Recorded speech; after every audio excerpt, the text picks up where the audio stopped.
Yes, we are live. Jai Bhim, Jai Periyar, everyone. Our salams and welcome to you. I would really like to thank NEPM for organizing the Yuva Samvad, where a series of very critical discussions are being held on issues relating to social justice and equity.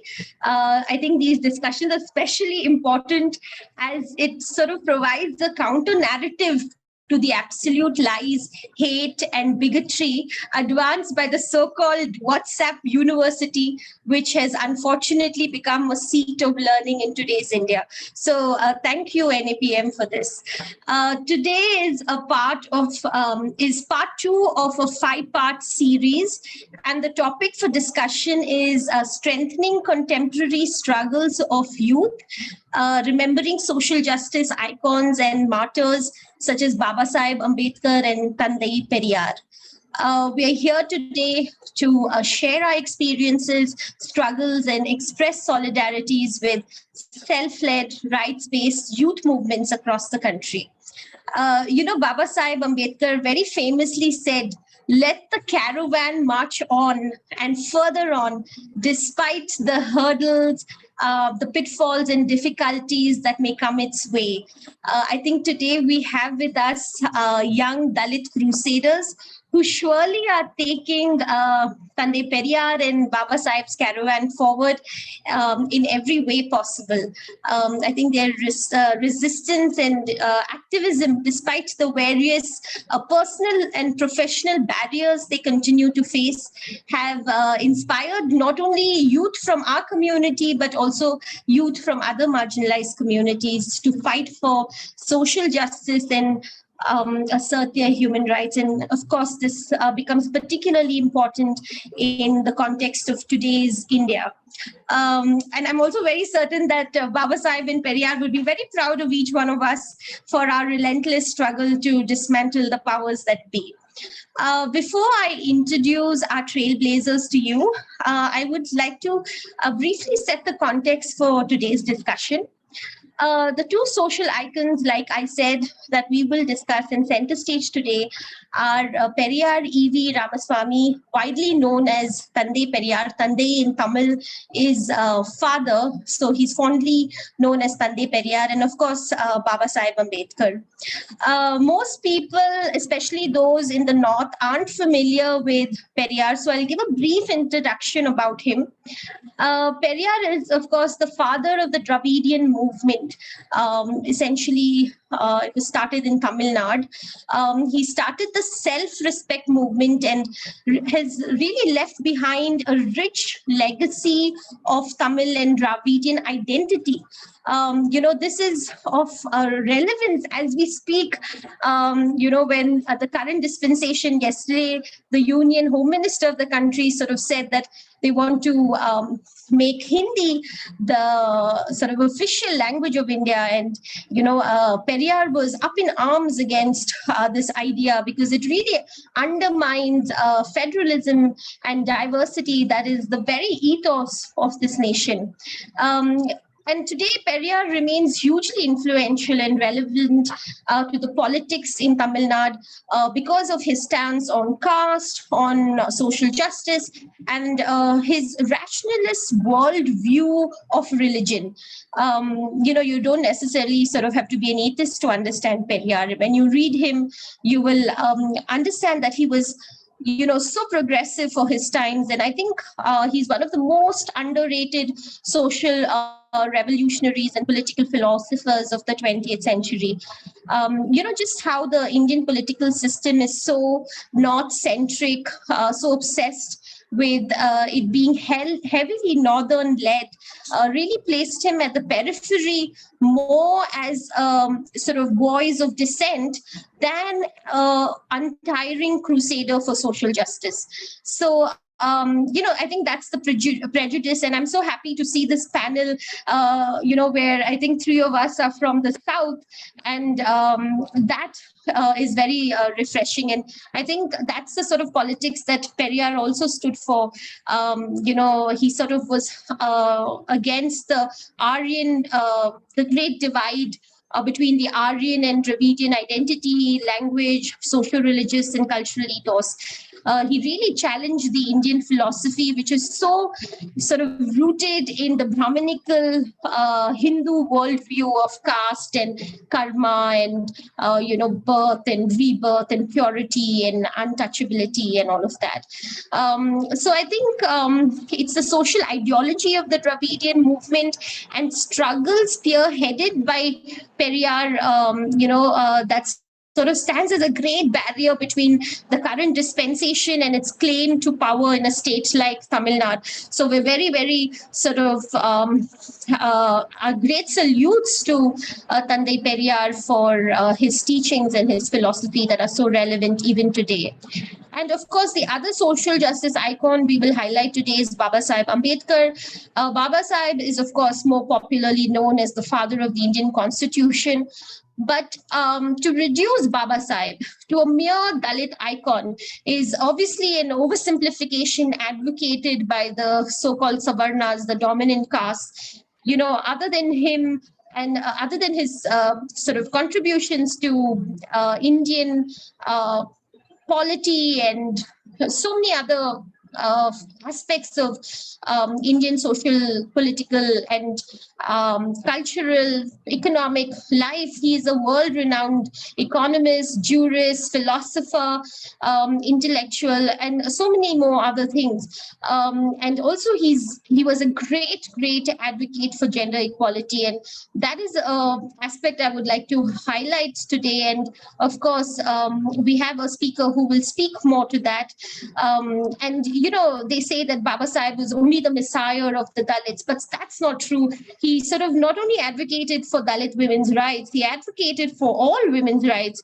For instance, when he proposed the Hindu Code Bill, it aimed to secure women's rights to property and inheritance for everyone. Marriage, divorce, adoption, and guardianship for every woman. It was not just for Dalit women.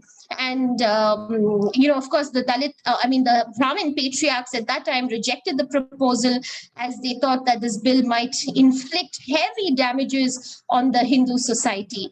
So I think the teachings of both Periyar and Babasaheb, heavily rooted in social justice and equity, have become rallying points of resistance today more than ever before. There is not, of course, Periyar is a lot less known in the northern parts of the country, but Babasaheb's poster, if you see, it would be in every rights-based campaign or demonstration or protest anywhere in the country. And this is, in the last 2 years especially, has really taken center stage. And if we look at the current situation and the relentless and ongoing incarceration of student leaders, of youth, of anti-caste activists, it is very telling of the India that we live in today. Anyone who sort of provides a counter narrative to Hindu fascism is deemed as anti-national and thrown behind bars. It really reflects the repressive, Brahminical and patriarchal state. But I must say that despite the multiple exclusions and systemic challenges that Dalit youth face today, Dalit youth-led rights-based campaigns, networks, and movements across the country are really pushing boundaries and bringing about transformative changes, not only in their communities, but also society at large. I think we're fast learning to organize ourselves, decentralize knowledge, create new templates to co-learn, consult, and collaborate with other like-minded rights-based groups. Online platforms like Twitter, Facebook, social media platforms are also sort of are being an effective tool in sort of mobilizing and also sort of advancing our advocacy strategies. I think that in this context that we find ourselves today, Dalit youth are showing incredible resilience, innovation, and solidarity despite the backlash from the state and also non-state actors.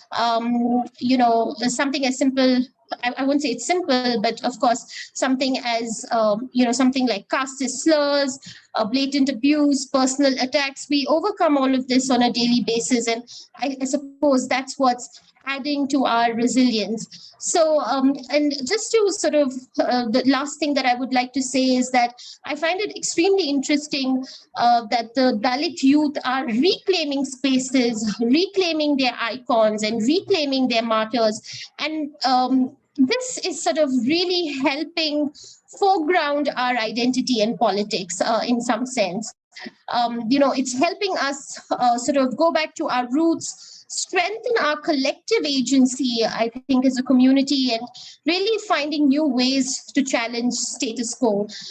So really, I would now turn to our speakers who have been actively engaging and working on these issues of social justice and equity for their experiences and their insights. I would like to sort of again foreground the fact that this is a safe space, and this is a space for learning and for sharing. So I would like to invite Prabhakaran Veeraarasu, who is a climate activist from Chennai.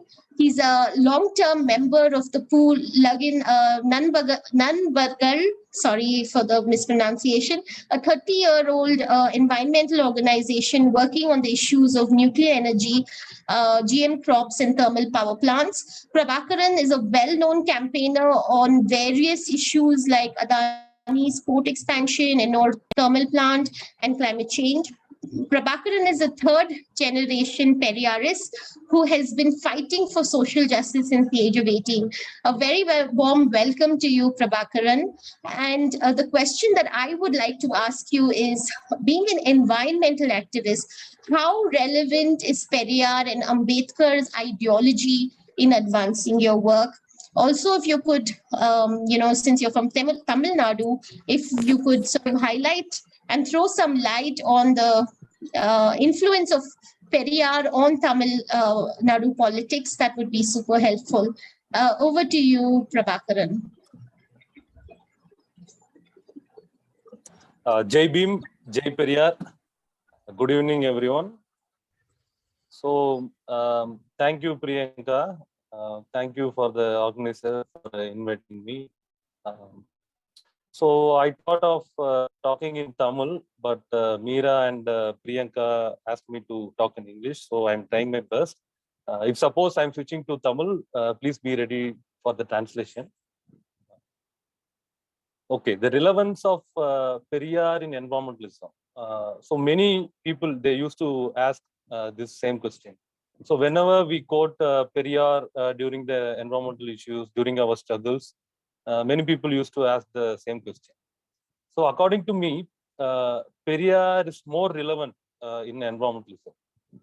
So if you want to understand, if you want to address an environmental issue, you should be aware of the environmental politics which is happening behind that. To understand the environmental politics, one should be aware of the environmental philosophies. So in general, the environmental philosophy is divided into two. One is ecocentric and anthropocentric. So ecocentrism is human approach on environment, the human thinking that he is one among the other living things and non-living things in the world. He is thinking that nature is prominent. So this approach of human is called ecocentric. And when, as a greedy human, the human thinks that he is superior of all the living things and he is superior in this nature, and it is called the anthropocentric approach. And it is a superior behavior of the human. So Periyar, he is against all the superior behavior of a human being. So not only about the caste and the other superior behavior, he also talks about the superior behavior of man over the nature. So Periyar talks about alienation. So in fact, he is the first person to tell that casteism is alienating the humans from the nature. So he feels that caste and religion are the two things that is against the nature. So Periyar says that a man to feel himself as a part of the nature by treating every living thing as equal, it is the ultimate goal of Periyar. To move towards this state is the final destination of Ambedkar and Marx as well. So Periyar also, he says that an elephant, an ant, an insect, or like any other living being, human also lives on a same principle in this planet. So this is the approach, this is the concept that Periyar and Ambedkar had on the nature. So they are more relevant to environmentalism. This is the first point I want to convey in this meeting.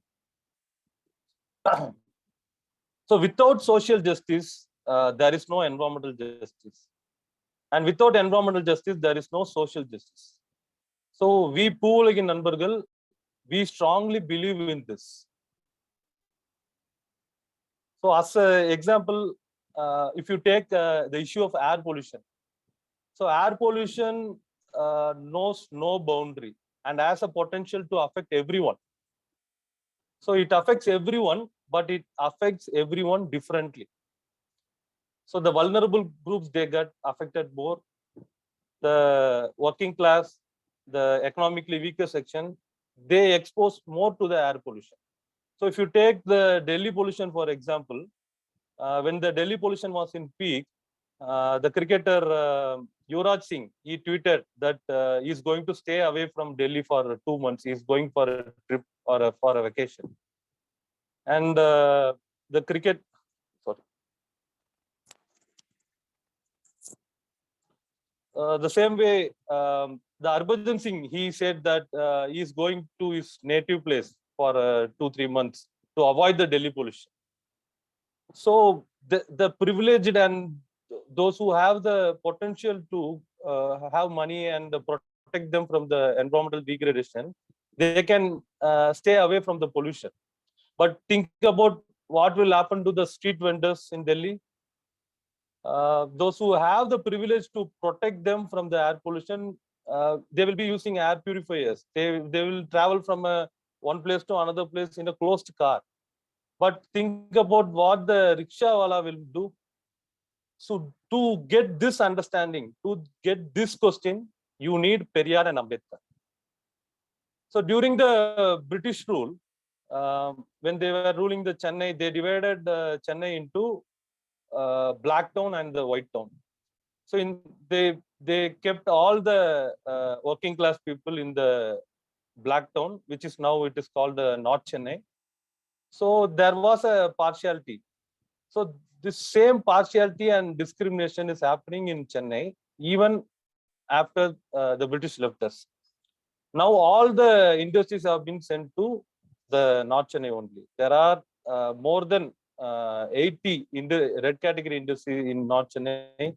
In Ennur Manali area, there are more than 40 industries, including the petrochemical industries, the thermal power plants, the ports, dump yards, and the automobile industry. All the polluting industry have been sent to the North Chennai only. So this is a clear discrimination on the working class people of North Chennai.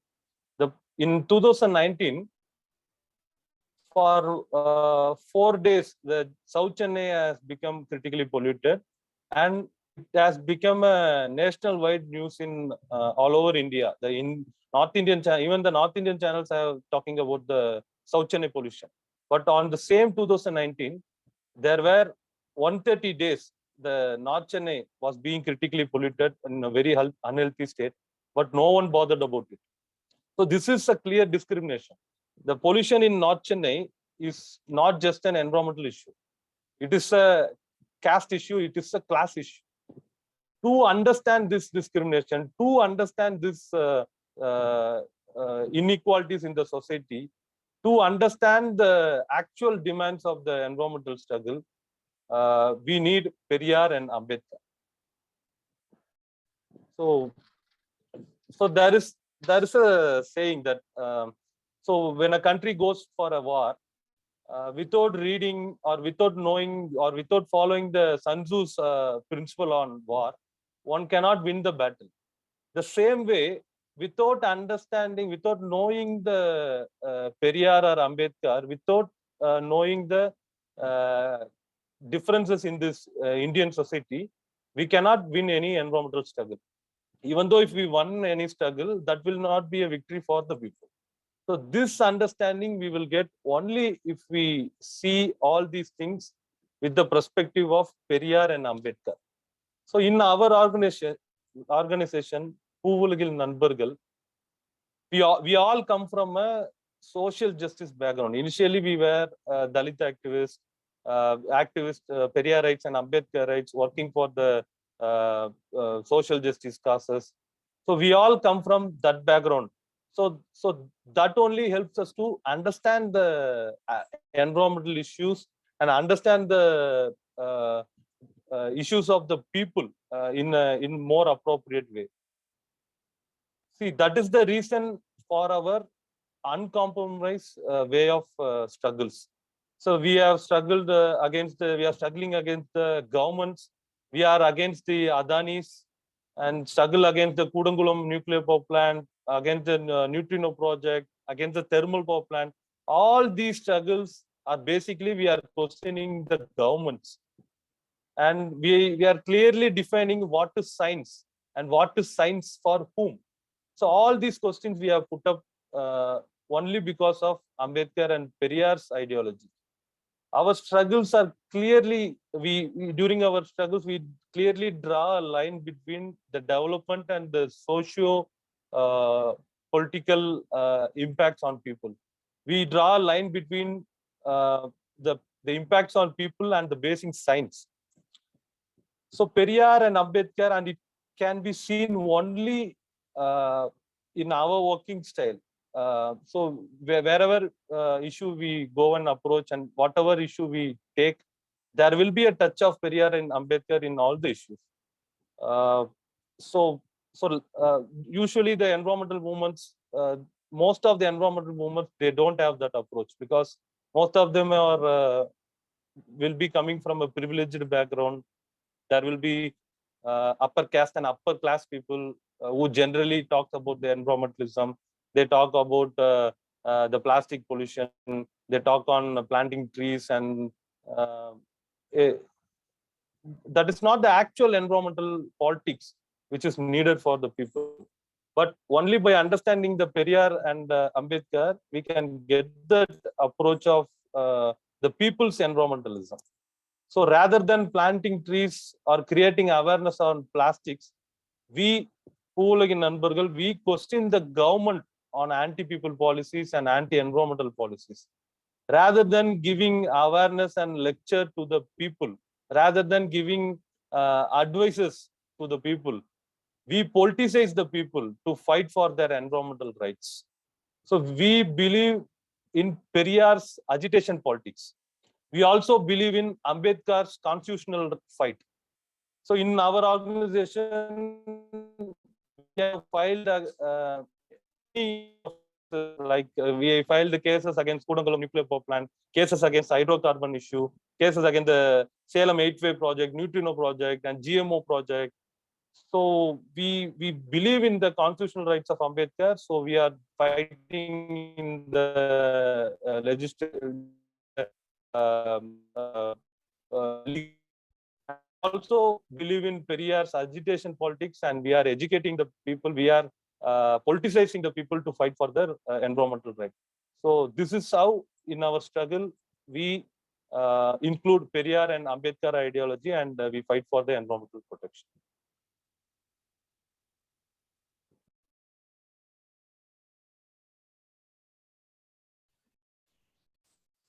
Thank you, Prabhakaran.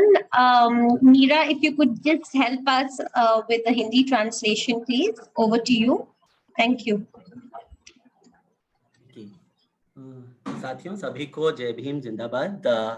आज का सत्र, जैसे प्रियंका ने शुरुआत में कहा, ये सामाजिक न्याय योद्धाओं के संदर्भ में है। उनको याद करते हुए आज के दौर में युवा साथी किस प्रकार से अपने अलग अलग मुद्दों पर संघर्ष कर रहे हैं, संगठित हो रहे हैं, इस संदर्भ में आज का सत्र है। और आज हम विशेष रूप से पेरियार और डॉक्टर अंबेडकर दोनों को याद करते हुए आज का सत्र में सभी वक्ताओं से सुन रहे हैं। और प्रियंका ने शुरुआत में बहुत अच्छे से, मैं विस्तार में नहीं बता रही हूँ अभी, मगर बहुत अच्छे से उन्होंने कहा कि जिस प्रकार से पेरियार जैसे एक योद्धा है, वो कई बार उनको सिर्फ एक दक्षिण भारत में कुछ इलाकों में जैसे तमिलनाडु के द्रविडियन मूवमेंट के संदर्भ में उनको देखा जाता है, मगर उनकी योगदान बहुत व्यापक थी और वो बहुत अपने समय से आगे सोचने वाले एक ऐसे व्यक्ति थे। तो उनके व्यक्तित्व के बारे में बताया था प्रियंका ने। और साथ साथ डॉक्टर अंबेडकर भी, जिनको बहुत बार एक बहुत सीमित तरीके से देखा जाता है कि सिर्फ वो दलित समुदाय का प्रतिनिधित्व करते हैं, ऐसा नहीं, या सिर्फ संविधान के संदर्भ में उनको याद किया जाता है, मगर ऐसा नहीं है। वो भी, उनकी भी एक बहुत व्यापक विचारधारा थी, राजनीतिक, सामाजिक, सांस्कृतिक, आर्थिक हर पहलू में उनकी सोच बहुत ही व्यापक थी। ये बताते हुए पहले वक्ता को प्रियंका ने इनवाइट किया। प्रभाकरन जो तमिलनाडु में पूवुलगिन नंबरगल बोल के एक पर्यावरणीय समूह है, लगभग 30 सालों से अलग अलग पर्यावरणीय मुद्दों पर बहुत सक्रिय रूप से वो लोग काम कर रहे हैं। तो प्रभाकरन उस समूह से है और उन्होंने बात किया कि किस प्रकार से पर्यावरण का जो आंदोलन है, और शुरुआत से लेकर अंत तक उनकी पूरी बातचीत में एक ही प्रमुख धारा थी कि कई बार इसको एक बहुत ऊपरी तरीके से देखा जाता है कि पर्यावरण सुरक्षा मतलब क्या है, मगर इसका बहुत गहरा जुड़ाव है जाति के साथ, वर्ग के साथ। इस बात को उन्होंने बहुत अच्छी तरीके से सामने रखा था। सबसे पहले उन्होंने पेरियार को याद करते हुए कहा कि पेरियार कहते थे कि अगर आपको सही में प्रकृति के करीब, प्रकृति को समझना है, प्रकृति के करीब जाना है, तो ये जाति और जो धर्म है, ये दोनों उसके मतलब बीच में एक अवरोध जैसे है, तो इसको हमें पार करना है, ये पेरियार का कहना था। और उन्होंने, प्रभाकरन ने कहा कि सामाजिक न्याय और पर्यावरणीय न्याय ये दोनों बहुत जुड़े हुए हैं, अलग अलग नहीं है। और उन्होंने बहुत सारे उदाहरण दिया, जैसे उन्होंने कहा कि ये वायु प्रदूषण है, तो वायु प्रदूषण सबको एक समान तरीके से अफेक्ट नहीं करती है। जैसे शहर में काम करने वाले श्रमिक है, जो सड़क पर फेरी वाले हैं या रिक्शा चालक है, तो वो जब प्रदूषण होता है, जिनके पास पैसे हैं तो वो तो गाड़ियों में वगैरह घूम सकते हैं, शायद थोड़ा सा उनको सुरक्षा मिल सकता है, मगर जो श्रमिक है, जो भी वंचित समुदाय से आते हैं, तो उनको ये बहुत अलग प्रकार से तीव्र रूप से प्रभावित करेगा। तो ये जो इम्पैक्ट है, पर्यावरण का प्रभाव है, ये भी बहुत अलग अलग समुदायों के लिए अलग है, ये समझना जरूरी है। फिर चेन्नई का उदाहरण वो दे रहे थे कि ब्रिटिश टाइम में ऐसा था कि जब अंग्रेज थे तो आजादी के पहले उन्होंने उत्तर चेन्नई और दक्षिण चेन्नई को अलग अलग रूप में बांटा था, और पूरे जो इंडस्ट्री से तब से लेकर बहुत ज्यादा जो प्रदूषण फैलाने वाले इंडस्ट्री है, उद्योग है, वो सभी उत्तर चेन्नई में थे, और वहां पर बहुत सारे वंचित समुदाय के लोग थे। और दक्षिण चेन्नई में दूसरे अग्र जो दबंग जाति के लोग थे, तो उनका रहना हुआ। तो ये जो भेदभाव है वो आजादी के बाद भी एक प्रकार से कंटिन्यू हुआ, और अभी तक के उदाहरण बता रहे थे कि कैसे बहुत सारे जो रेड कैटेगरी, मतलब बहुत ही ज्यादा प्रदूषण फैलाने वाले इंडस्ट्रीज भी अभी नॉर्थ चेन्नई में है, और किस प्रकार से लोगों को वो प्रभावित करती है। तो वो बहुत अच्छे से पर्यावरण और जाति का जो लिंक है, जाति शोषण का, उसको वो सामने ला रहे थे। 2019 का उन्होंने उदाहरण दिया था कि जब एक बहुत बड़ा ये नेशनल इश्यू बन गया था, जब साउथ चेन्नई में कुछ ही दिनों के लिए प्रदूषण हुआ, मगर उसी साल में उत्तर चेन्नई में 130 दिनों तक बहुत ही गंभीर प्रदूषण लोग झेल रहे थे, मगर तब भी वो मुद्दा नहीं बना। तो मीडिया भी जिस प्रकार से कवरेज करती है, इसमें भी आपको दिखता है कि जाति का जो एक शोषण है। तो ये बहुत सारे ऐसे उदाहरण देते हुए उन्होंने कहा कि हमारी समूह की तरफ से जो पूवुलगिन नंबरगल है, उन्होंने बहुत सारे, जैसे कुड़नकुलम का जो बहुत बड़ा अणु विद्युत परियोजना, जिसके कारण वो बहुत बड़ा एक आंदोलन था जिसमें हजारों लोग शामिल थे।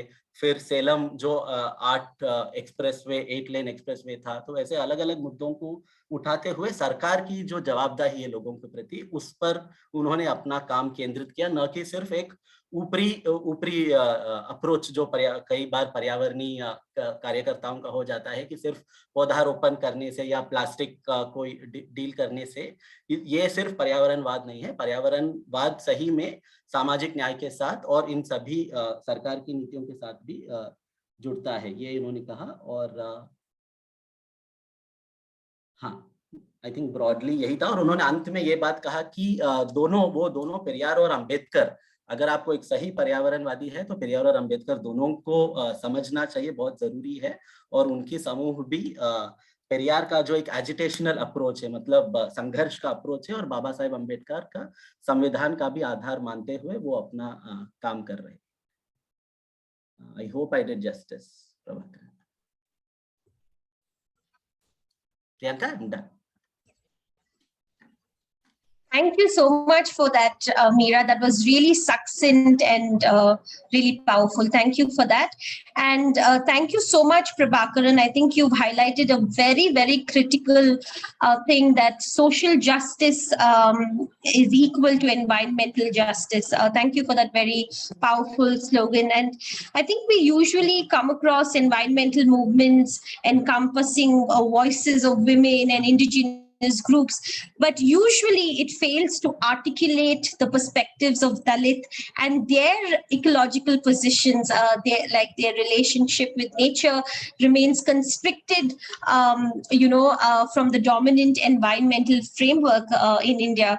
I think we should take a moment to consider and reflect this crucial aspect which forms the Indian environmental paradigm, and take cognizance of Dalits both as victims and agents of resistance in environmental disputes that remain mostly unheeded, since only one facet of ecology is iterated.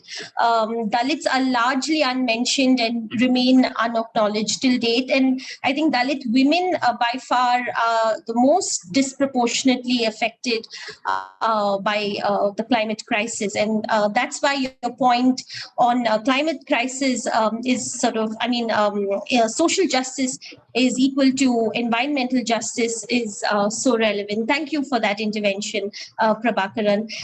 The other speakers that we have today with us are Aatika, Chakravarthy, and Subodh. Our salams and welcome to each one of you. We will hear from you shortly, but now I will turn to Aatika to share her insights and perspectives. Welcome, Aatika. Aatika Singh is an anti-caste artist and activist. She is currently a student of the School of Arts and Aesthetics, Jawaharlal Nehru University. Aatika completed her graduation from the National Law School. So she's an advocate, an activist, and artist. We're really glad to have you here with us, Aatika. So my question to you is, with the increasing cases of violence and backlash against Dalit women and sexual minorities across the country, we realize that we need to strengthen our movement, strengthen our networks, especially at the grassroots, to amplify our voices. So how do you think Babasaheb and Periyar's struggle against Brahmanical patriarchy gives strength to the contemporary struggles of Dalit youth, especially women? If you could sort of throw light on this question, it will be super helpful. Thank you, and over to you, Adhikar.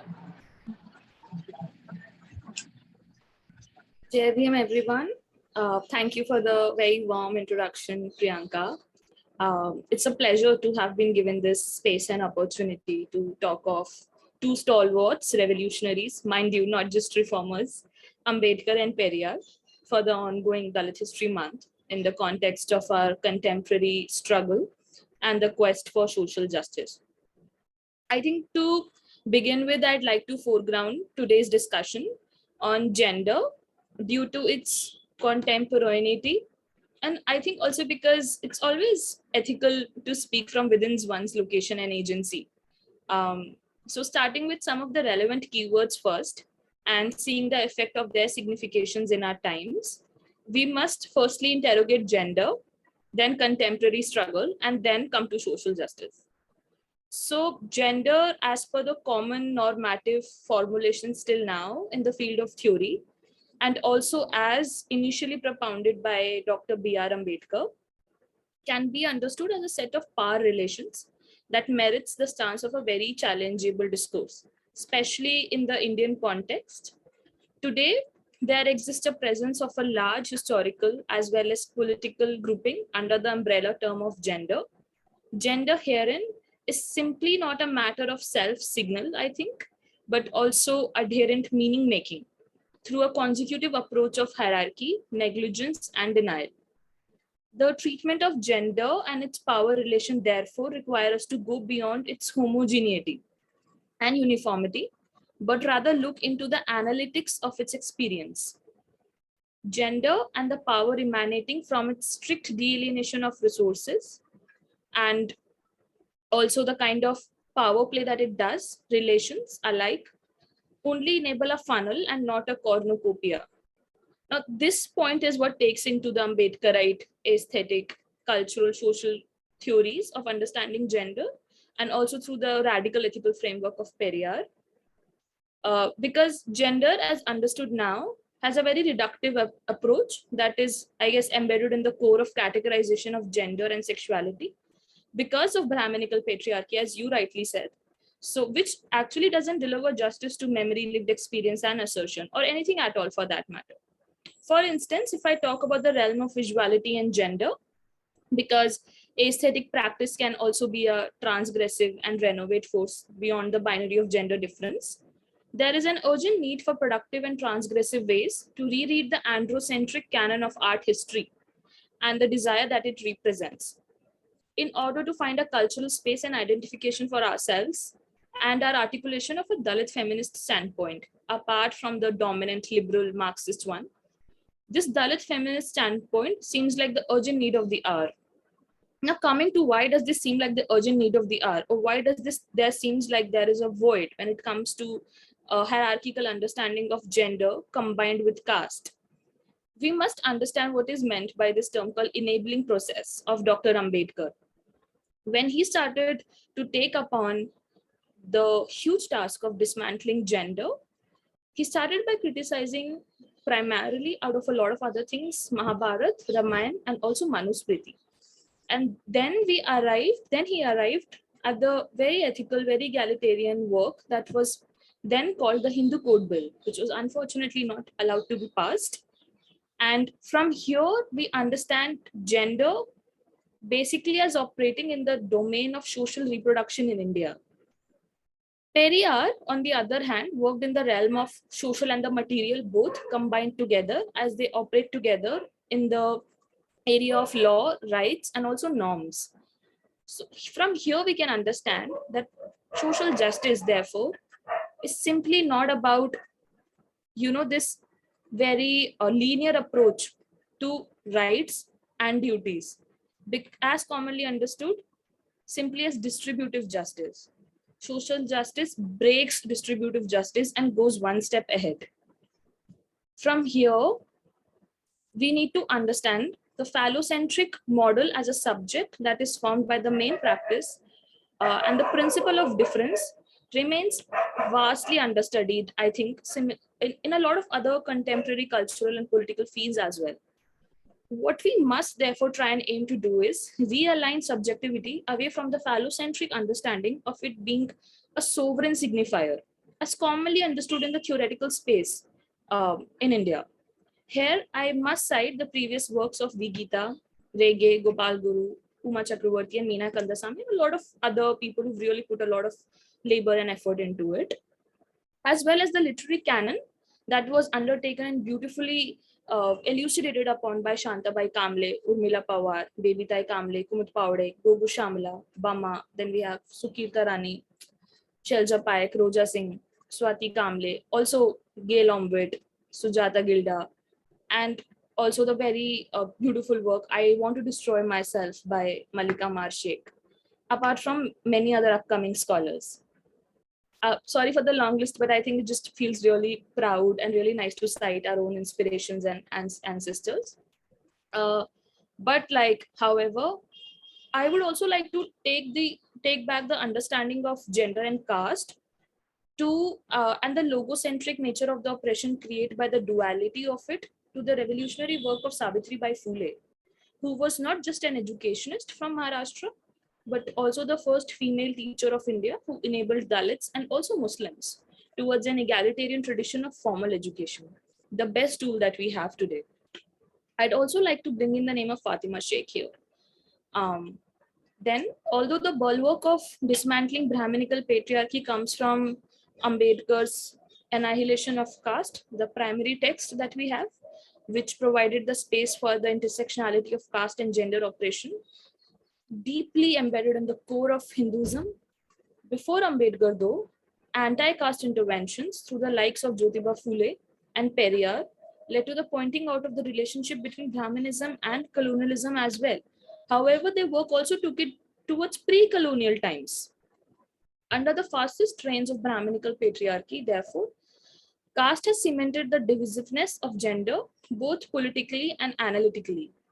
I think politically because Dalits and anti-caste assertion led by Dalit, Adivasi and other marginalized women have since time immemorial been subsumed under the Gandhian nationalist euphoria, the roots of which deny any basic semblance of equality to women, all women.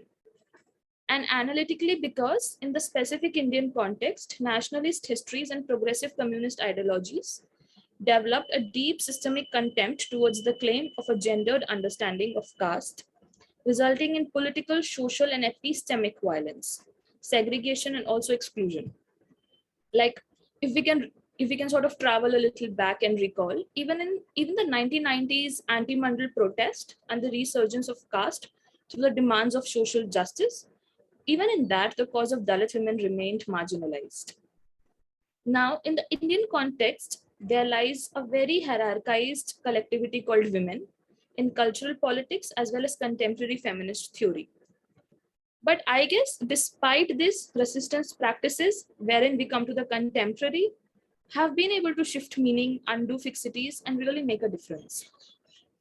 Also, in a similar vein, I feel Periyar works, for example, Why Were Women Enslaved, that he wrote in Valvar and Chastity, is a very nuanced take on the feminist engagement in the field of representation, power, and knowledge, rather than simply being an approach or a perspective that would have denoted hierarchy. The provocative, polyvocal feminist intervention enables us to understand what it is to be the historical subject of a long-term feminism. Caste, for instance, doesn't usually seep into the sociological understanding of gender and the study of its Brahminical meaning. One very concrete example of this is how the family and the succession laws operate in India, wherein gender claims remains very exclusive and they don't just border on the periphery of normative institutions of the courts, but they're simply not allowed to operate on par in any other field as well, citing the example of a precedence. What we can sum up, I guess, seeing the engagement of both our leaders, Ambedkar and Periyar, in the same breath, is that gender analysis of one time and place usually fails to do justice to a central pattern of sensibility. However, the conventional shared experience of gender and power dynamics associated with it are also a telltale sign of how other marginalized identities, like queer and other oppressed genders, aren't constituted in the domain of normative gender claims. Gender, therefore, often reproduces its own hierarchies by means of infinite consumption of division and degradation. It is here that I would place Ambedkar's and Periyar's understanding, from which I have been able to develop this framework. It is Ambedkar's enabling process and Periyar's radical ethics, combined with the prior works of Phule and others, that need to be philosophized. The aim must be to foreground the experience of subaltern Dalit, Adivasi, queer, and also Muslim women by doing away with normative ethnography and rather rendering the focus on the everyday. It is here that the contemporary and the justice come together, wherein we find the maximum panoply of work created by Ambedkar and Periyar for us. This is where I would like to end my take on the question of Brahminical patriarchy and gender.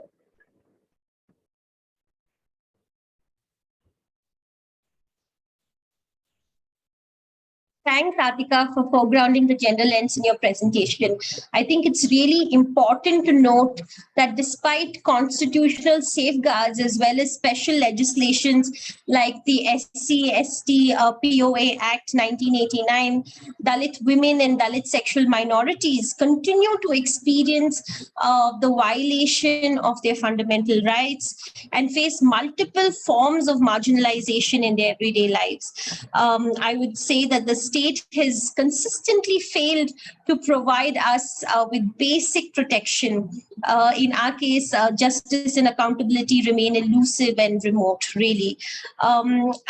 Like for instance, in India, if you see the sexual and assaults and violence against women and the LGBTQI community, they're always framed as isolated instances of crime rather than as systematic and deliberate outcomes of deep-rooted misogyny and patriarchy, casteism and communalism, which is obviously widely pervasive in the country.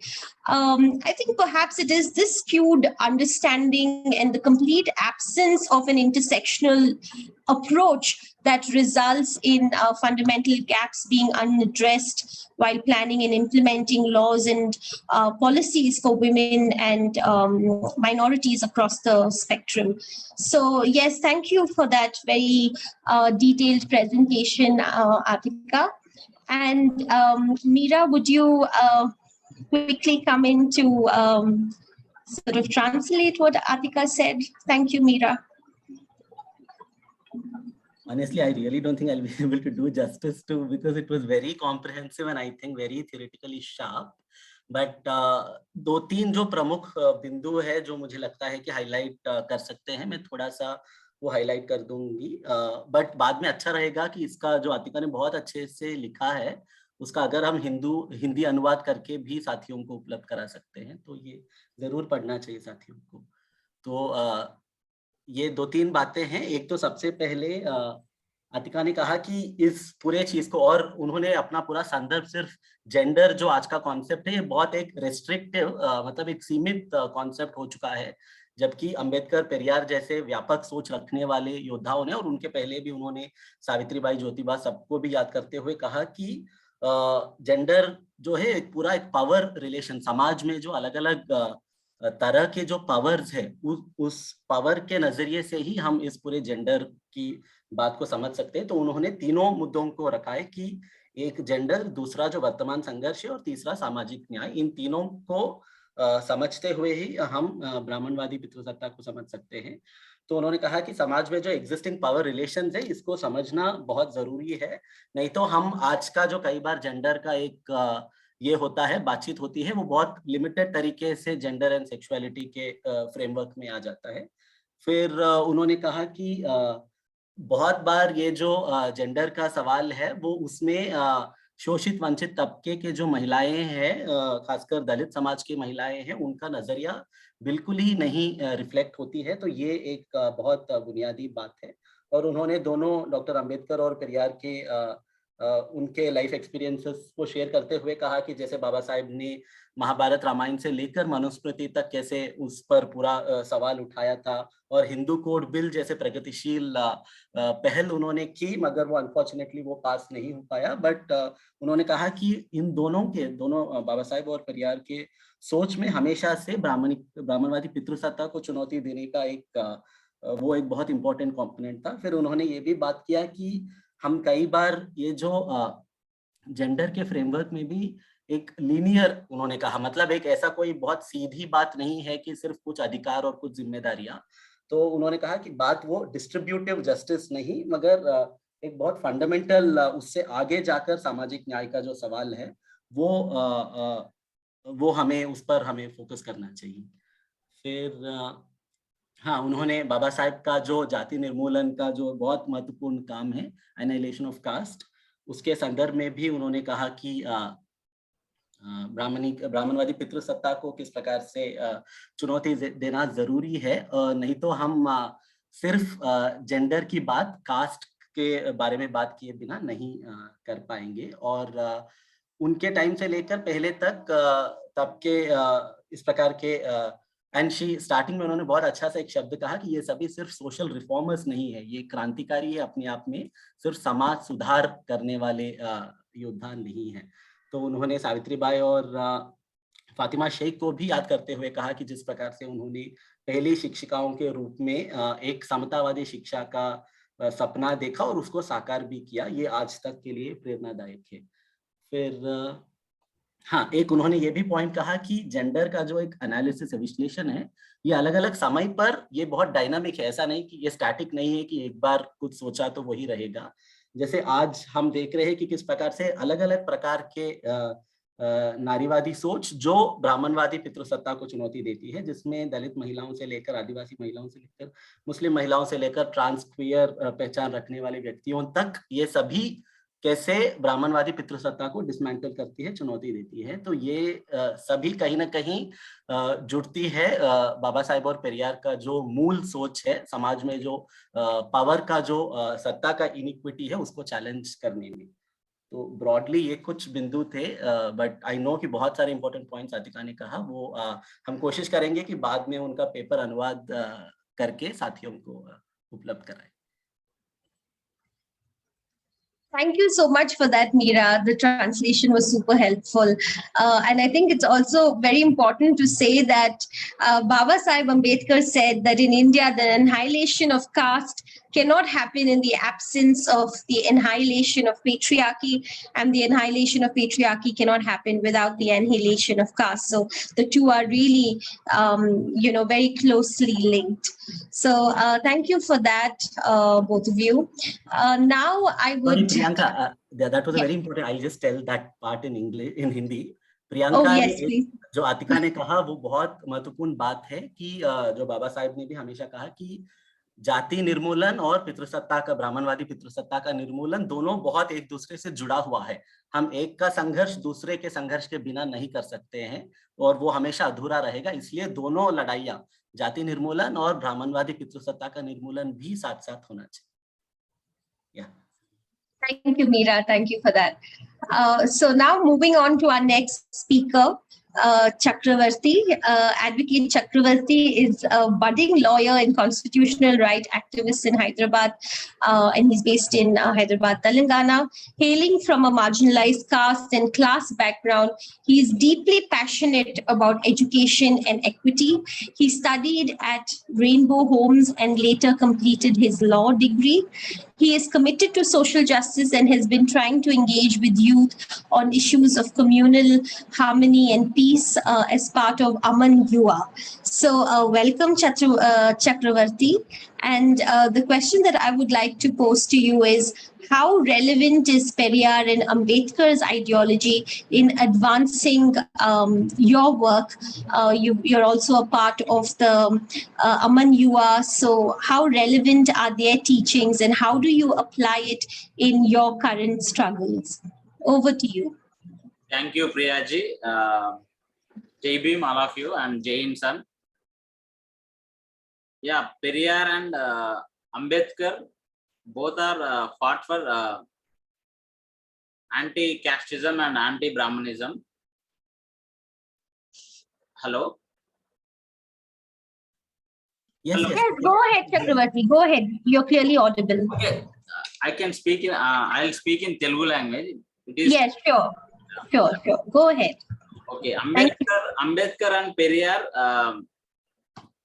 ఇద్దరిని compare చేసుకుంటే వాళ్ళిద్దరూ ఎలా అంటే మన India కంట్రీలో ఒకే టైంలో వేరు ప్రాంతాలు, అంటే అంబేద్కర్ వచ్చేసి మహారాష్ట్ర నుంచి అండ్ పెరియార్ వచ్చేసి సౌత్ ఇండియా నుంచి, వీళ్ళిద్దరూ ఫైట్ చేసింది సిద్ధాంతం అయితే ఒకటే, భావం ఒకటే. ఏంటంటే అవి మీకు అందరికి తెలిసిన విషయమే, anti casteism, anti Brahminism and human rights, women rights అలా ఫైట్ చేశారు. అయితే ముఖ్యంగా పెరియార్ వచ్చేసి, హలో చెప్పమ్మా, వినిపిస్తుంది. వినిపిస్తుంది కదా? Go ahead. You are clearly audible. We can hear you. Go ahead. Okay, ఆ పెరియార్ వచ్చేసి ఆ సిద్ధాంతం ఫస్ట్లీ మనిషి యొక్క విలువలను ప్రపంచానికి చాటి చెప్పాడు. పెరియార్ ఆ టైంలో ఆ మూమెంట్ ఒక ద్రవిడ మూమెంట్, ఒక ద్రావిడ దేశం కోసం పోరాడిన వ్యక్తి పెరియార్. ఇప్పుడు అంబేద్కర్ కూడా వచ్చేసి క్యాస్టిజం గురించి, మనిషి విలువలు, మనిషి ఎలా అసమానతలకు గురవుతున్నాడు దాని గురించి ఫైట్ చేశారు. వీళ్ళిద్దరి ఐడియాలజీస్ ఒకటే. అండ్ మెయిన్ గా వచ్చేసి అంబేద్కర్ కష్టపడి ఎన్నో సంవత్సరాలు 2 సంవత్సరాల 11 నెలల 18 రోజులు కష్టపడి భారత రాజ్యాంగాన్ని, ప్రపంచంలోనే అత్యున్నతమైన భారత రాజ్యాంగాన్ని రాసినప్పుడు ఇప్పుడు మన సమాజంలో ఆ రాసిన రాజ్యాంగానికే ప్రమాదం వచ్చింది. దానికోసం మనం ఆలోచించాల్సిన విషయం ఏర్పడింది. అండ్ ముఖ్యంగా వచ్చేసి యువత ఇప్పుడు దేశ భవిష్యత్తే యువత. ఇప్పుడు అటువంటి యువతను మనం ఇప్పుడు చైతన్య పరిచే టైం వచ్చింది. ఇప్పుడు ముఖ్యంగా మన భారత రాజ్యాంగం, ఇండియన్ కాన్స్టిట్యూషన్, ఇప్పుడు మన ఇండియాలో వచ్చేసి పరిస్థితులు చాలా దారుణంగా ఉన్నాయి. ఇప్పుడు సెంట్రల్ గవర్నమెంట్, స్టేట్స్ గవర్నమెంట్ వీళ్ళందరూ బాబాసాహెబ్ అంబేద్కర్ రాసిన భారత రాజ్యాంగాన్ని తీసేయాలని కొందరు అంటున్నారు. కొందరేమో సెక్యులర్ అనే వర్డ్ ని తీసేయాలంటున్నారు. ఇలాంటి వ్యక్తుల కోసం ఇప్పుడు మనం కలిసికట్టుగా అందరం బహుజనులంతా మనం అందరం ఏకమయ్యి ఒక్కసాటిగా మన వాయిస్ ని వినిపించే టైం వచ్చింది. మనకి ఇన్స్పిరేషన్ వీళ్ళనే తీసుకోవాలి. పెరియార్ అండ్ అంబేద్కర్ వాళ్ళని మనం ఇన్స్పిరేషన్ తీసుకొని మనం వాళ్ళ ఐడియాలజీని ఇప్పుడు ప్రస్తుత సిచ్యువేషన్ లో మనం ఎలా ముందుకు తీసుకెళ్లాలనేది మన ముందున్న అతిపెద్ద సవాల్ ఇది. ఎందుకంటే మనం చూస్తున్నాం, నిన్న మొన్న మన రీసెంట్ గా న్యూస్లలో, పేపర్స్లలో అన్నిట్లో వస్తున్నాయి.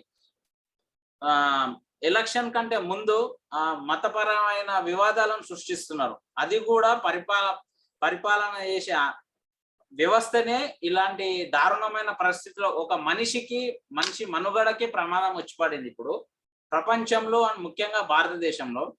అండ్ పెరియార్ కూడా మనిషి విలువల కోసం ఇద్దరు చెప్పాను కదా ఇందాక పెరియార్ ఈవి రామస్వామి గారు అండ్ అంబేద్కర్ గారు వాళ్ళ ప్రాంతాలు వేరైనా భావాలు ఒకటే అన్నట్టు ఇప్పుడు మనం కూడా వాళ్ళ ఐడియాలజీని ముందుకు తీసుకెళ్ళాలి. ఎలా ముందుకు తీసుకెళ్ళాలి అన్నది మనం ఇప్పుడు చర్చించుకోవాల్సిన విషయం. అండ్ ఇంకోటి ఏంటంటే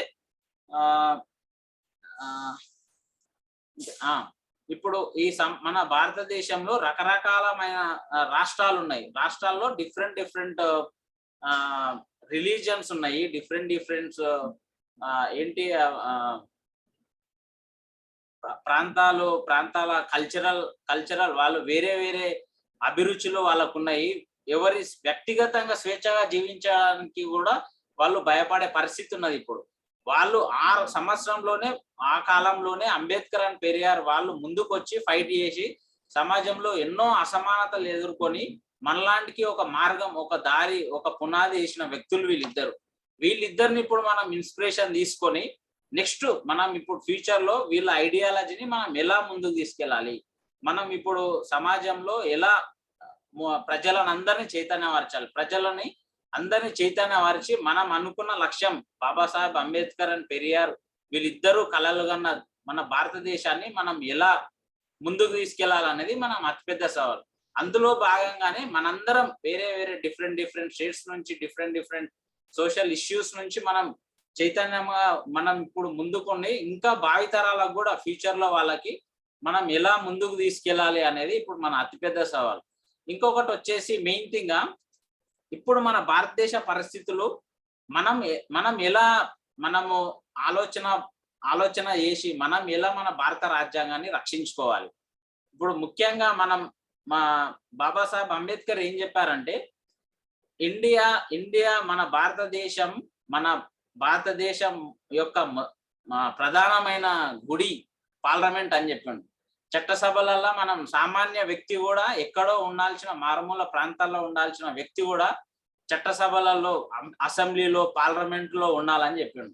మన భారత రాజ్యాంగమే మన పరిశుద్ధమైన గ్రంథం అని చెప్పిండు. అలాంటివి మనం ఎలా ముందుకు తీసుకెళ్ళాలి? ఇప్పుడు చాలా మందికి కూడా బాబాసాహెబ్ అంబేద్కర్ అంటే కూడా తెలియదు. మళ్ళీ అండ్ ఈవి రామస్వామి పెరియార్ అంటే కూడా తెలియదు. అలాంటి దారుణమైన పరిస్థితిలో మనం ఉన్నప్పుడు మనం వాళ్ళ ఆలోచనలు మనం ఇప్పుడు ఈ మన NAPN ద్వారా మనందరం యూనిటీ ఉన్నాం. ఇప్పుడు అంటే ప్రాంతాలు వేరు, మనుషులు వేరు, కానీ మనందరి భావం కూడా ఇప్పుడు ఒకటే. ఇప్పుడు అది ఏంటంటే ఇందాక చెప్పినట్టు మనం ఎలా ముందుకు తీసుకెళ్ళాలి, ఎలా చేయాలి. మన భారతదేశంలో వ్యవస్థలు కూడా ఫెయిల్ అవుతున్నాయి. ఆ వ్యవస్థలు ఫెయిల్ అవ్వడానికి గల కారణాలు ఏమిటి? ముఖ్యంగా చదువుకున్న యువత కూడా చాలా మంది ప్రపంచంలో మంచి ఇన్స్టిట్యూట్లలో చదివిన వాళ్ళు కూడా మన ఇండియా నుంచి బయటికి వెళ్తున్నారు. ఇప్పుడు వాళ్ళు అంత మంచి చదువుకోవడానికి ప్రపంచంలో వేరే దేశాల నుంచి చదువుకోవడానికి కూడా బాబాసాహెబ్ రాసిన అంబేద్కర్ రాసిన రాజ్యాంగ ప్రకారం ద్వారానే వాళ్ళు ప్రపంచంలో అంత ఉన్నతమైన స్థానాలకు ఎదుగుతున్నారు. కానీ వాళ్ళు ఎందుకు గుర్తించబడట్లేదు? ఫర్ ఎగ్జాంపుల్ చూసుకుంటే బాధాకరమైన విషయం ఏమిటంటే, యాజ్ ఎన్ అడ్వకేట్ గా నేను ఎన్నో కోర్సులకు వెళ్తున్నప్పుడు ఆ కోర్ట్ హాల్లో అంబేద్కర్ ఫోటో లేకుండా ఓన్లీ మన గాంధీ ఫోటోనే ఉంటుంది.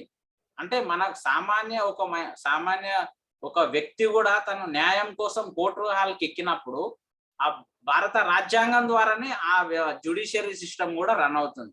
కానీ ఆ భారత రాజ్యాంగాన్ని రచించిన మన బాబాసాహెబ్ అంబేద్కర్ గారి ఫోటో కూడా కనీసం గుర్తించబడట్లేదు. ఇప్పుడు అలాంటి దారుణమైన పరిస్థితుల్లో మనం ఉన్నాం ఇప్పుడు. అండ్ ఈవి రామస్వామి గారు కూడా మన భారతదేశంలో ఉమెన్ ఇష్యూస్ గురించి, అలాగే రిలీజియన్ గురించి, బ్రాహ్మణిజంలో ఉన్న అసమానతల గురించి, వాళ్ళు ఎదుర్కొన్న సమస్యలు, సవాళ్ళను వాళ్ళు బయటకు వచ్చేసి వీళ్ళు చాలా ధైర్యంగా ముందుకొచ్చి వీళ్ళందరూ ఎన్నో అసలు అది చెప్పలేని కష్టాలు వాళ్ళు పడి మనకంటూ ఒక దారి చూపించినప్పుడు మనం ఎలా వెళ్తున్నాం, ఇప్పుడు ఈ సిస్టమ్ ని మనం ఎలా మార్చాలి, వీళ్ళ ఐడియాలజీని మనం ఎలా తీసుకెళ్ళాలనేది మనం ఆలోచించవలసిన పరిస్థితి ఉంది ఇప్పుడు. అండ్ ఇంకోటి వచ్చేసి మెయిన్ థింగ్, చాలా వ్యక్తులు ఈ మన అంబేద్కరిస్టులు కావచ్చు, పెరియార్ రామస్వామి అభిమానులు కావచ్చు, దేశంలో మంచి మేధావులు కావచ్చు, వాళ్ళందరూ కూడా వాళ్ళకే పరిమితం అవుతున్నారు. ఇంకొంతమంది ఓన్లీ స్పీచ్ల వరకే పరిమితం అవుతున్నారు అని నాకు అనిపిస్తుంది. ఎలా అంటే చాలా మంది ఎందుకో మరి అది నాకు కూడా అర్థం అవ్వట్లేదు, భారతదేశంలో ఇంత మంచి సిస్టాన్ని వాళ్ళు ఎందుకు ఒకవేళ ముందుకు వచ్చినాను కూడా అందరూ యూనిటీగా రావట్లేదు. అసలు అసలు మన మనుషుల్లో ఉన్న కామన్ మ్యాన్ లో ఉన్న లోపాన్ని మనం గుర్తించి మనం పొలిటికల్ గా కూడా ఎదగలేకపోతున్నాం. ఇప్పుడు ఫర్ ఎగ్జాంపుల్ భారతదేశాన్ని అప్పర్ క్యాస్ట్ వాళ్ళే చాలా సంవత్సరాలుగా వాళ్ళు మన భారతదేశాన్ని పరిపాలిస్తున్నారు. కామన్ మ్యాన్ కూడా మన దేశంలో ఉన్నప్పుడు, మనందరికీ సమానమైన అవకాశాలు కల్పించినప్పుడు మనం ఎందుకు అక్కడ వరకు వెళ్ళలేకపోతున్నాం? ఏంటిది వ్యవస్థ లోపం? ఇదేనా బాబాసాహెబ్ అంబేద్కర్, ఈవి రామస్వామి గారు కలగన్న దేశం ఇప్పుడు? అండ్ ఇంకోటి, మనం ఎందుకు వ్యవస్థలో మనలోన లోపాలు ఏంటివి, మనం ఎందుకు ముందుకు తీసుకెళ్తలేం అనేది మనం ఆలోచించవలసిన విషయం. అండ్ వాళ్ళ చరిత్రలో అనేది ఇప్పుడు పెరియార్ రామస్వామి గారు అండ్ అంబేద్కర్ గారు మనందరికీ తెలిసిన విషయమే. వాళ్ళ జీవిత చరిత్ర, వాళ్ళు ఏం చేశారు, పెరియార్ గారు ఏం చేశారు, అంబేద్కర్ ఏం చేశారు, వాళ్ళ చరిత్రలన్నీ మనకు తెలిసిన విషయమే. పర్టికులర్ గా నేను ఇప్పుడు ఇవి ఎందుకు మాట్లాడుతున్నాను అంటే, ఇప్పుడు మన దేశంలో భారత రాజ్యాంగానికే పెద్ద ప్రమాదం వచ్చి పడింది. అందుకోసం నేను ఇది మాట్లాడవలసి వస్తుంది. అండ్ రీసెంట్ గా కూడా కర్ణాటకలో హిజాబ్ తీశారు ఎలక్షన్ కంటే ముందు. ఒక మనిషిలాగా కూడా అసలు ఈ దేశంలో మత కులాలు సృష్టించి, భారత రాజ్యాంగాన్ని సృష్టించి వాళ్ళు ప్రయత్నం చేస్తున్నారు. ఇప్పుడు దానికోసం మన ఆలోచన విధానంతో మనం భారతదేశంలో ఉన్న ప్రతి ఒక్కరిని ఎట్లా చైతన్యపరచాలనే అంశాన్ని మనం ముందుకు తీసుకెళ్ళగలిగితే ఇంకా బాగుంటుంది. అండ్ ఇంకా కూడా మనం చదువుకున్న వాళ్ళుగా, యాజ్ ఏ అడ్వకేట్స్ గా, అండ్ మంచి సోషల్ యాక్టివిస్ట్ గా, యాజ్ ఏ కామన్ మ్యాన్ గా, స్టూడెంట్ గా, మనందరం కూడా ఇప్పుడు ఈ మన దేశంలో ఉన్న మనుషులని మనం ఎలా యూనిటీ చేయాలి, బాబాసాహెబ్ అంబేద్కర్ గాని, పూలే గాని, మన మహానీయుల ఆదర్శాలను, సావిత్రిబాయి పూలే, జ్యోతిరావు పూలే వాళ్ళను, అండ్ పెరియార్ రామస్వామి గారు, అంబేద్కర్ గారు, వీళ్ళందరినీ కూడా మనం ప్రతి ఇంటికి మనం ఎలా తీసుకెళ్ళగాలి? చాలా మందికి బాబాసాహెబ్ అంబేద్కర్ అంటే కూడా తెలియని దుర్భరమైన పరిస్థితుల్లో మనం ఉన్నాం. పెరియార్ రామస్వామి అంటే కూడా తెలియదు. ఎందుకంటే మన భారతదేశం, మన ఘనమైన చరిత్రనే మన చరిత్రనే మనల్ని వక్రీకరిస్తున్నారు. మనం గుర్తుపట్టేలాగా ఇంకా రాబోయే తరాలకు కూడా తెలియకుండా వీళ్ళందరి చరిత్ర, మన మహనీయుల చరిత్రను కూడా మార్చే ప్రయత్నంలో ఉన్నారు. ఇప్పుడు ఆల్రెడీ మార్చేశారు కూడా, వాళ్ళకు అనుకూలంగా కూడా మార్చుకున్నారు వాళ్ళు. ఇదా మన భారతదేశంలో కళలుగా మన అంబేద్కర్, మన పెరియార్, మన జ్యోతిరావు పూలే, సావిత్రిబాయి పూలే కళలుగన్న దేశం అనేది ముఖ్యంగా మనం ఆలోచించుకోవాల్సిన విషయం ఇప్పుడు ఉంది. అండ్ వీళ్ళందరూ మెయిన్ గా పోరాడింది ఫస్ట్ ఉమెన్స్ కోసం. యాజ్ ఏ హ్యూమన్స్ గా ఎందుకు ఈ అసమానతలు, ఎందుకు ఈ అన్ఈక్వాలిటీ? మహిళ ఆమెకు స్వేచ్ఛ లేదా? ఆమె ప్రపంచంలో ఆమె మనిషిగా ఎందుకు చూడలేకపోతుంది? అండ్ మనుషులు కూడా ఎందుకు చూడలేకపోతున్నారు? ఎందుకు ఈ అసమానతలు ఎట్లొచ్చినాయి అని వాళ్ళు ఎంతో అనుభవించి చేసిన, వాళ్ళు ఎంతో జీవితంలో వాళ్ళు ఎన్నో పడ్డ కష్టాలను ఇప్పుడు మన భారతదేశంలో మనకంటూ ఒక దారి చూపించారు వారు. ఇప్పుడు బాబాసాహెబ్ అంబేద్కర్ కూడా ఇందాక చెప్పినట్టు పార్లమెంట్ చట్టసభలలో ఉన్నప్పుడే సమానమైన న్యాయం వస్తుంది. ఇప్పుడు ఎక్కడుంది మన సమాజం? ఇప్పుడు దాని గురించి మనం ఆలోచించి మనం వాళ్ళ ఐడియాలజీని మనం ఎలా ముందుకు తీసుకెళ్ళాలి. అండ్ ఇంకొకటి కూడా బాబాసాహెబ్ అంబేద్కర్ ని కూడా ఒక వర్గం వ్యక్తిగానే ఈ చరిత్ర మనకు వక్రీకరిస్తున్నారు కొంతమంది, కొంత సామాజిక మత సంస్థలకు చెందిన వ్యక్తులు కావచ్చు, అన్ని సంస్థలలో కొంతమంది వ్యక్తులు కావచ్చు. ఎందుకు ఈ వ్యవస్థను ఎందుకు ముందుకు తీసుకెళ్ళలేకపోతున్నాం అనేది ఇప్పుడు మనం ఉన్న అతిపెద్ద సవాలు. అండ్ ఇంకొకటి వచ్చేసి ఇదేనా మన సావిత్రిబాయి పూలే కలలు కన్న దేశం? ఇదేనా మన మహనీయులు కలలు కన్న దేశాన్ని మనం ఆత్మ పరిశీలన చేసుకోవాల్సిన టైం వచ్చింది. ఏంటి దీనికి ప్లాట్ఫామ్ ఏంటి? మన భారతదేశంలో ఎన్నో రకాల గొప్ప వ్యక్తుల జీవిత చరిత్రలు, వాళ్ళు పడిన కష్టాలను కూడా మనందరికీ తెలుసు. కానీ ఇంకా కూడా చాలా మందికి తెలియని పరిస్థితులు. దాన్ని మనం ఎలా ముందుకు తీసుకెళ్తాం అనేది ఆలోచిస్తే నా పర్సనల్ గా నేను కోరుకుంటున్నా మీ అందరికీ. అండ్ ఇంకోటి వచ్చేసి మనం ఇప్పుడు మన బాబాసాహెబ్ అంబేద్కర్ ఏం చెప్పాడంటో, సమాజంలో అండ్ సమాజ సంపదలో రాజకీయంగా మరియు ఆర్థికంగా సామాజికంగా తనకు కావాల్సిన భాగాన్ని తను పొందాలి అనుకున్న ఆలోచననే జ్ఞానం అని చెప్పిండు బాబాసాహెబ్ అంబేద్కర్. ఈ అంబేద్కర్ చెప్పినప్పుడు మనం ఇప్పటికీ కూడా చాలా మందికి జ్ఞానం అంటే కూడా ఏందో తెలియని పరిస్థితిలో మనం ఉన్నాం. వీళ్ళు ఎంతో అసలు వాళ్ళ చరిత్రలను కూడా బాబాసాహెబ్ అంబేద్కర్ చరిత్రని కానీ, మన ఈవి రామస్వామి గారిని, మన పూలే గాని, వీళ్ళందరి జీవిత చరిత్రలను కూడా వాళ్ళకు అనుకూలంగా మార్చుకుంటున్నారు. బాబాసాహెబ్ అంబేద్కర్ చేసిన మహనీయుడు కూడా మన దేశంలో ఇప్పుడు అతిపెద్ద సవాలుగా, మొన్న రీసెంట్ గా చూస్తే కూడా తెలుగు రాష్ట్రాల్లో బాబాసాహెబ్ అంబేద్కర్ విగ్రహాన్ని కూడా అంటబెట్టి కూల్చేసిన దారుణమైన పరిస్థితుల్లో మనం ఉన్నాం. అంత గొప్ప మహనీయులు ప్రతి ఒక్క వ్యక్తికి ఎందుకు చేరలేకపోతున్నాం? వాళ్ళ ఆలోచనలను మనం ఎందుకు ఇప్పటి వరకు, ఇప్పుడు మనకు అందరికీ తెలిసిన విషయమే ఏంటంటే వ్యవస్థలోని చాలా లోపాలు ఉన్నాయి. బాబాసాహెబ్ రాసిన అంబేద్కర్ మన రాజ్యాంగాన్ని మనం సరిగా మన పరిపాలించే పాలకులు సరిగా తీసుకెళ్ళలేకపోతున్నారు ముందుకు. అందుకే రాజకీయ వ్యవస్థలో లోపాలు వాళ్ళకు అనుకూలంగా చేస్తున్నప్పుడు ఇంకా సామాన్యమైన కామన్ మ్యాన్ కి ఎక్కడుంది మన స్వేచ్ఛ ఎక్కడుంది?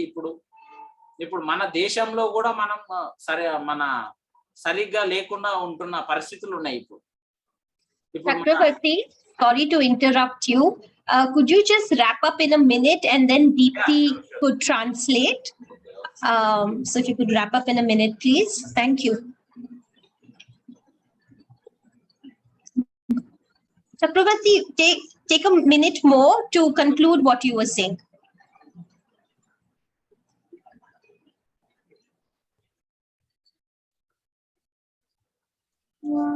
చక్రవర్తి కంప్లీట్ చేయమంటుంది ప్రియాంక. ఇంకా 1 minute లో కంక్లూడ్ చేస్తే ఆ తర్వాత దీప్తి ట్రాన్స్లేట్ చేస్తాను. అంతే. ఇంకా నేను చెప్పదలుచుకున్నది కూడా ఇదే. మనందరం కలిసి ఇప్పుడు వీళ్ళ సిమిలారిటీస్, వీళ్ళ ఐడియాలజీని మనం ఎలా ఇందాక చెప్పిందే. ఓకే, మరి దీప్తి ట్రాన్స్లేట్ చేయనా ఇప్పుడు? చేయండి. Okay. Meera has almost translated the whole talk and she has already given the bullet points.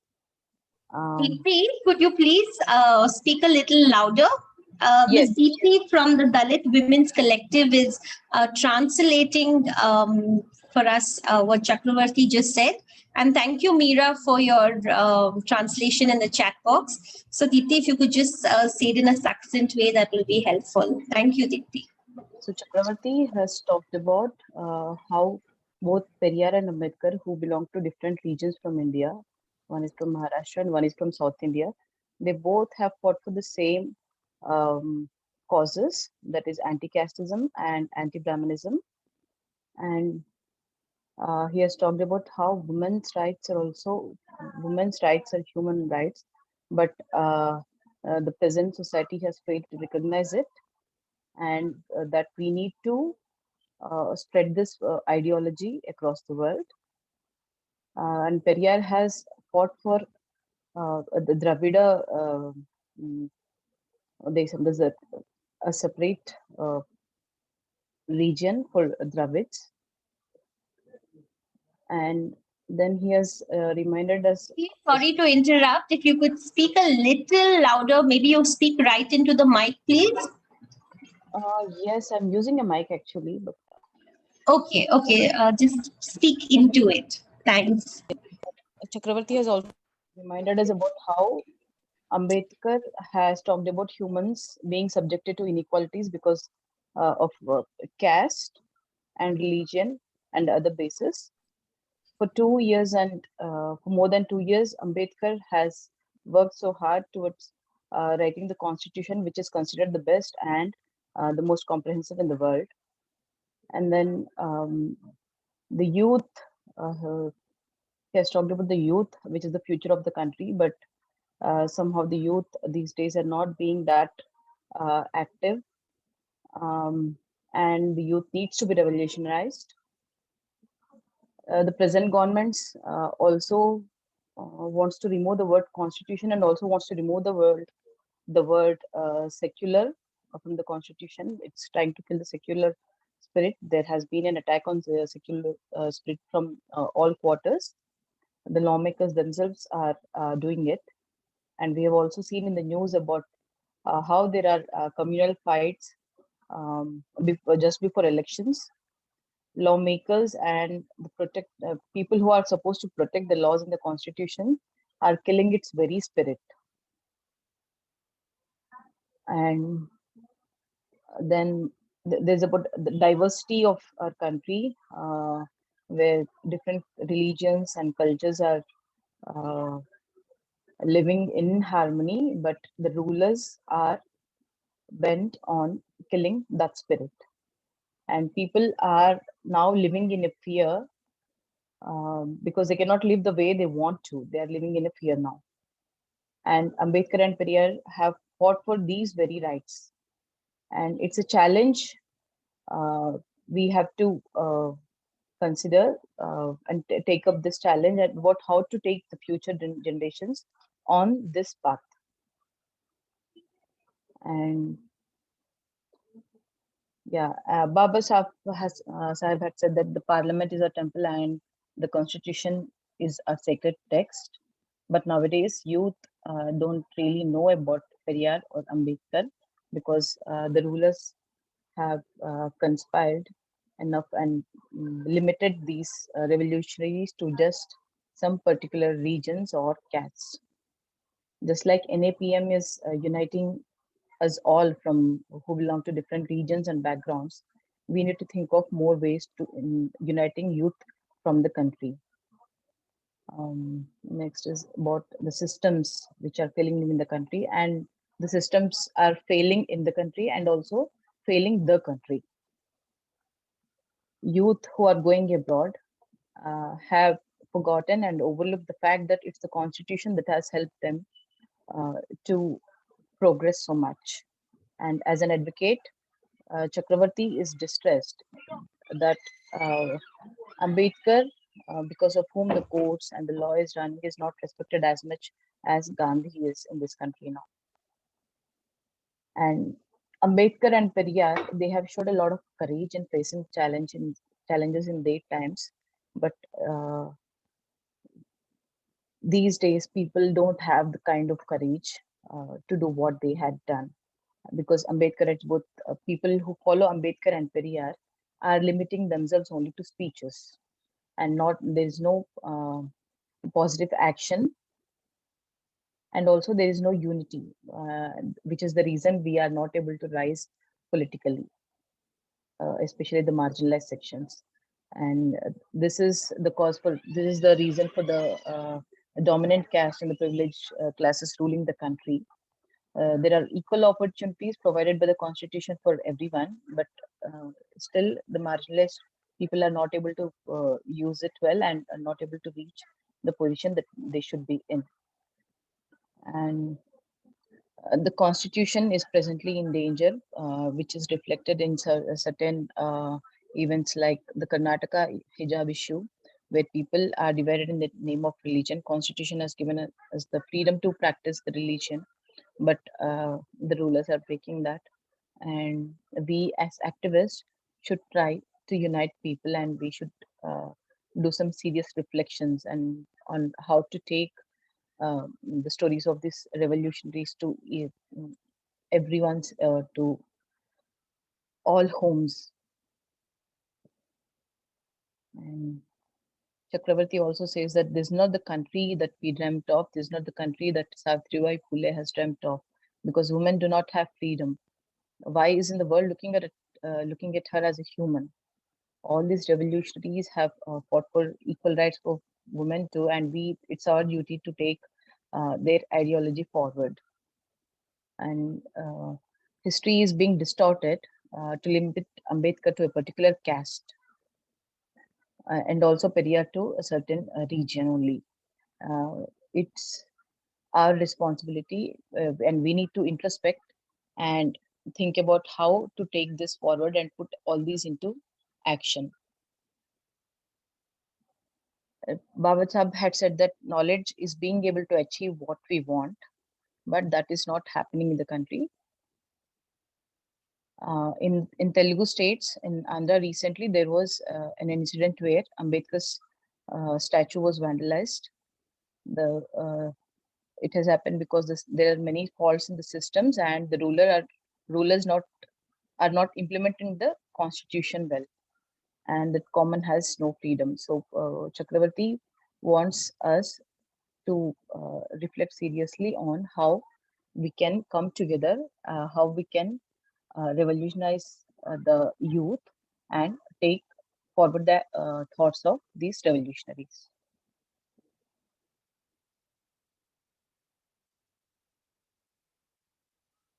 Yes, done.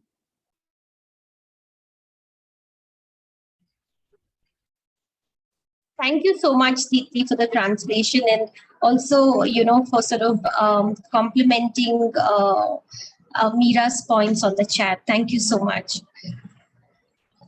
Am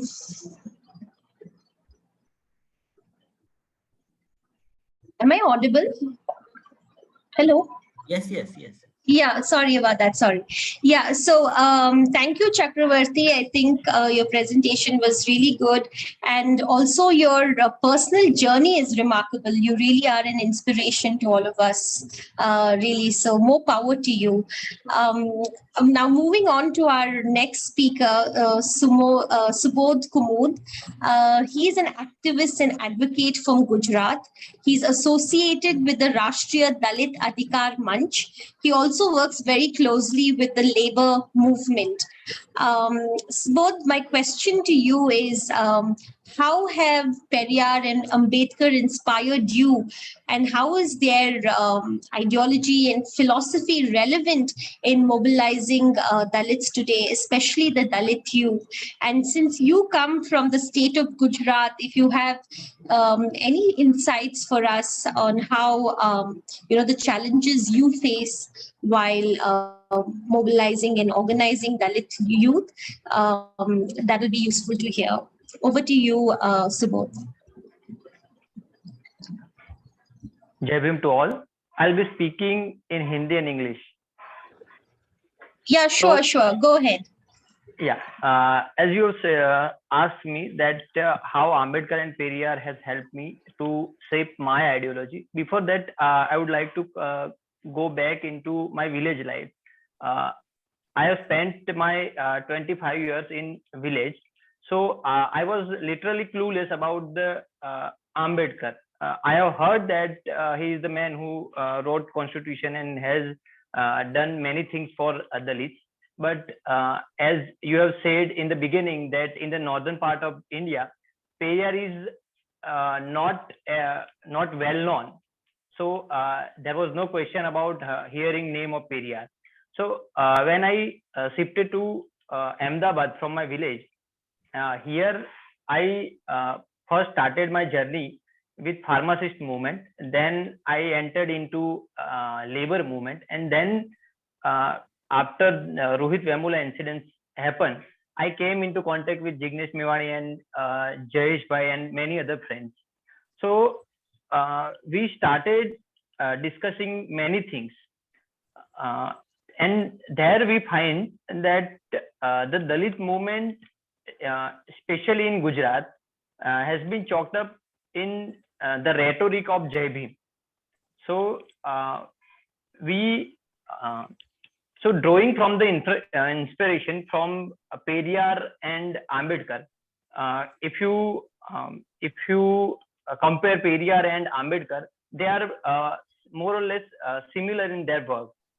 So they both have stood against the Brahminical patriarchy, the social injustice, and I would talk more about Ambedkar.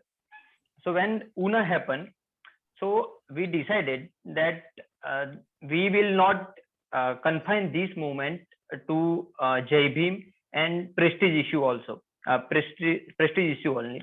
There we decided that we will take up material issues.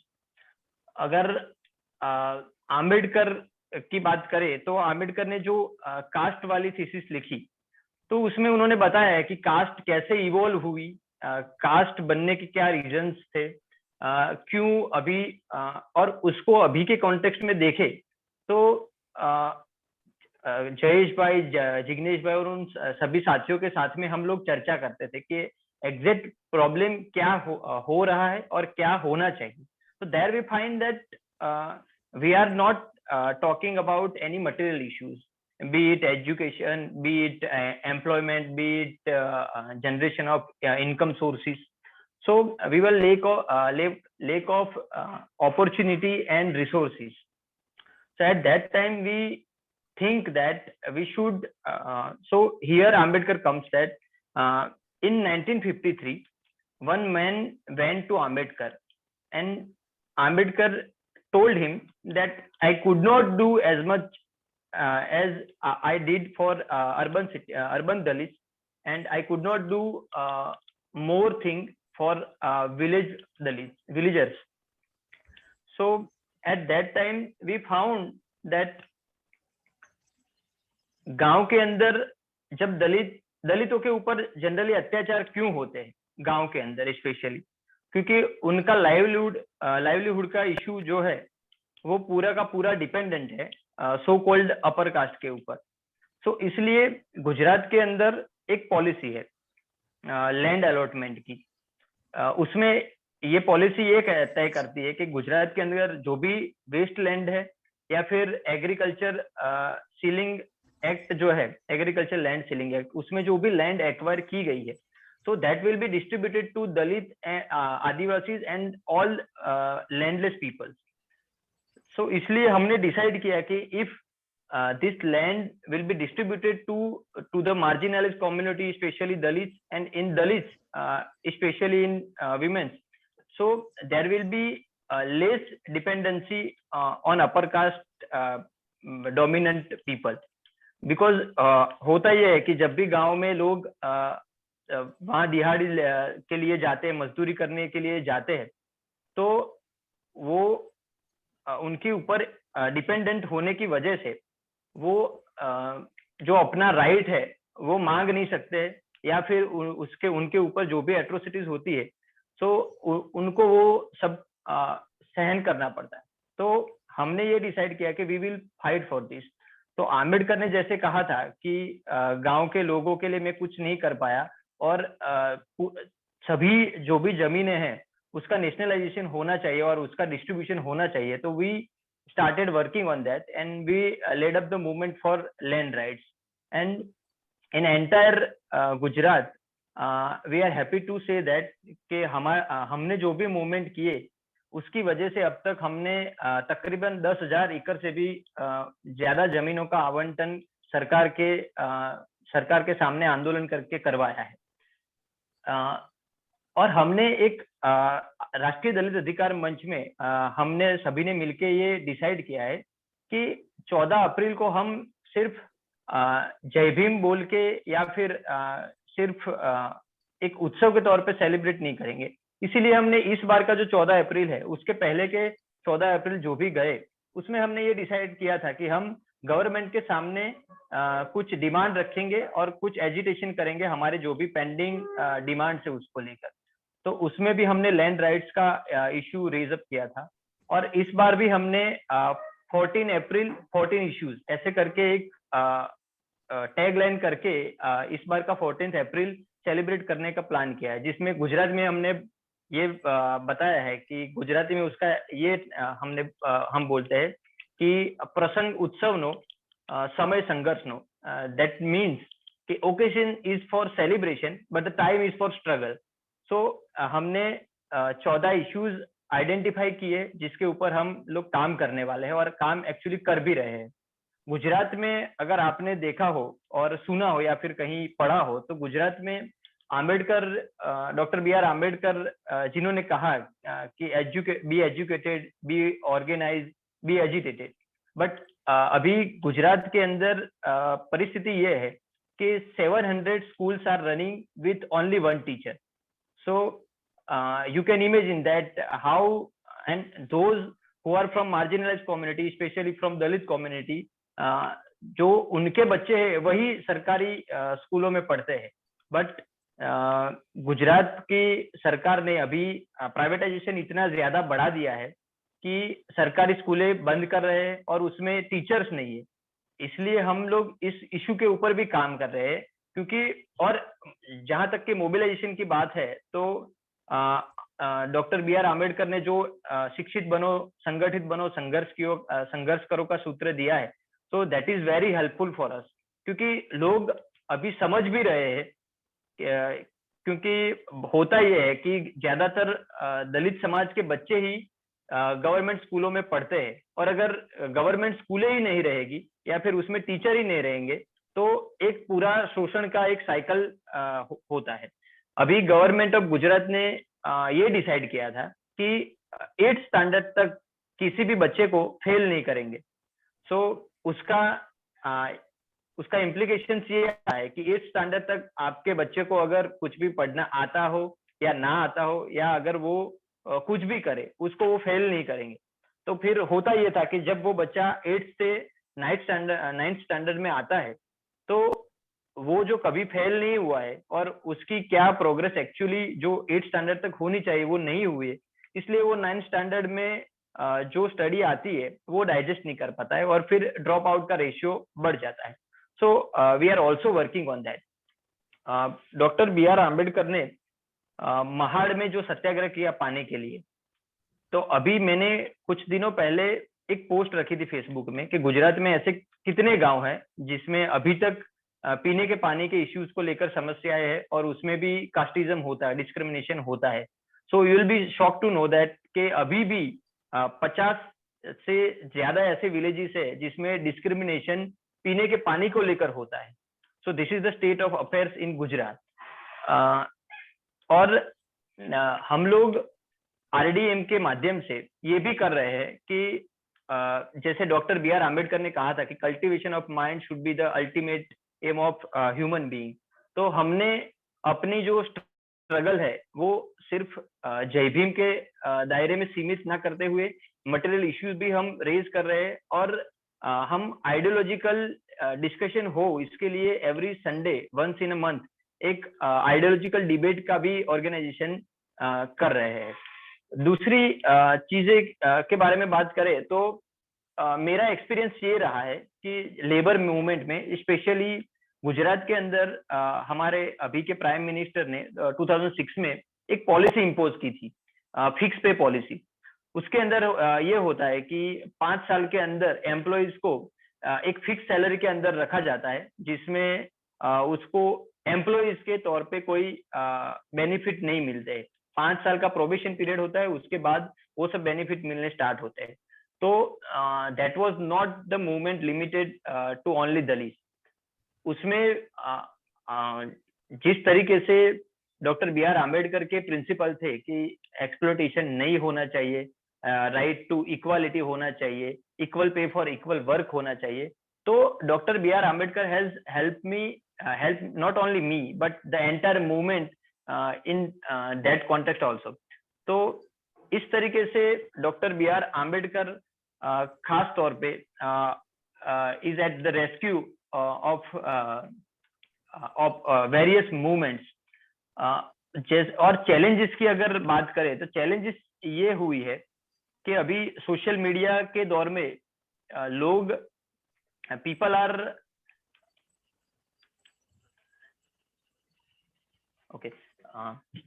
लोग होता ये है कि social media के दौर में लोग जय भीम बोल के जय भीम का रेटोरिक चलाने लगे।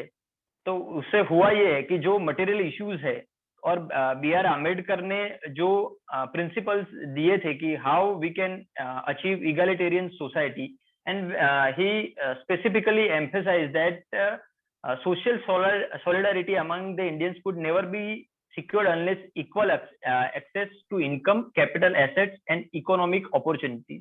But here, the economic opportunities and educational opportunities are shrinking due to government policies. But the sad part is, we are celebrating Dr. B.R. Ambedkar's Jayanti or his name with so much enthusiasm, but we are not focusing on core issues। अभी होता यह है कि कहीं पे भी अगर दलित atrocities होती है, जैसे कि जो एट्रोसिटीज एक्ट था वो डाइल्यूट हुआ, तो 2 अप्रैल भारत बंद में जो कॉल हुआ वो दैट वाज अनप्रेसिडेंटेड। पर अगर कोई इश्यूज ऐसे आते हैं जैसे कि रिप्रेजेंटेशन का इश्यूज हो या फिर दलितों के मटेरियल इश्यूज हो, उसके ऊपर कहीं ना कहीं हम लोग इतना इकट्ठा नहीं हो पा रहे हैं। तो that is the biggest challenge that we are facing. अगर मंदिर में प्रवेश की बात की जाए तो थोड़े दिनों पहले हमारे इंडिपेंडेंट एमएलए जिग्नेश मेवाणी, एक बोटाद डिस्ट्रिक्ट है गुजरात के अंदर, and there is one village where entry of Dalits are restricted in temple. So he went there and he tried to bargain with the authorities. वहां पे होता यह है कि we start opposing that move, but Dr. B.R. Ambedkar has said that, and Periyar जी उन्होंने भी वो वाइकॉम temple वाला मूवमेंट चलाया था। The movement is this movement, entry of temple movement is not only confined to any religion or anything else, but this is basically our civil right। तो अभी हो ये रहा है कि लोग एजुकेटेड हो रहे हैं, पर जो कल्टिवेशन ऑफ माइंड होना चाहिए दैट इज समवेयर मिसिंग। तो उसकी वजह से होता ये है कि कई बार लोगों को मोबिलाइज करने में ज्यादा दिक्कतें आ रही है। लोग जुड़ने के लिए तैयार है, but the manner in which the government is acting, जैसे थोड़े दिनों पहले की बात करें तो गुजरात के अंदर एक पाटीदार एजिटेशन हुआ था, कोटा एजिटेशन। इसमें काफी पाटीदार प्रोटेस्टर के सामने केसेस हुए थे। तो government had announced few days back that some of the cases will be withdrawn that are lodged against the Patidar agitators. But यहाँ पे गुजरात में एक भानुभाई वनकर करके दलित एक्टिविस्ट थे, तो उन्होंने दलितों के लैंड राइट के लिए एजिटेशन किया और सेल्फ इमोलेशन कर लिया और उसमें उनकी डेथ हो गई। तो at that time in Gujarat Dalit also protested, और उस टाइम पे गवर्नमेंट ऑफ गुजरात ने एक राइटिंग में दिया था कि हम लोग ये जो एजिटेशन के ड्यूरिंग जो भी केसेस हुए हैं that we will withdraw, but they didn't do that. So unfortunately जैसी उत्सुकता हम लोग एट्रोसिटीज के केसेस में दिखा रहे हैं, वैसी उत्सुकता अभी के दौर में दूसरे जो मटेरियल इश्यूज है, B it land issue, B it housing demolition issue, और बी इट एजुकेशनल इश्यूज, तो उसमें हम उतना यूनाइट नहीं हो रहे हैं। तो कहीं ना कहीं जो आम्बेडकर जी ने जो भी प्रिंसिपल्स दिए थे, वो कहीं ना कहीं अभी जो कंटेम्पररी स्ट्रगल्स है उसमें जय भीम तक ज्यादातर सीमित हो रहे हैं। तो वो थोड़ा एक चिंता वाली बात है कि कैसे लोगों के बीच में आम्बेडकर के जो कोर वैल्यूज थे, जिसमें उन्होंने लेबर के इश्यूज के बारे में भी बात की थी, जिसमें अभी गवर्नमेंट ऑफ गुजरात ने थोड़े दिन पहले एक अमेंडमेंट लाया था कि जो भी लेबर्स है उनके working hours will be enhance to 12 hours, जबकि डॉक्टर B.R. आम्बेडकर ने 14 से 8 आवर्स तक का रिडक्शन करवाया, और अभी ये लोग 12 घंटे करवाने की बात कर रहे थे। फॉर्चुनेटली सुप्रीम कोर्ट ने वो स्ट्राइक डाउन कर दिया, पर ये सब हो रहा है। और मेरा पर्सनल एक्सपीरियंस ये रहा है कि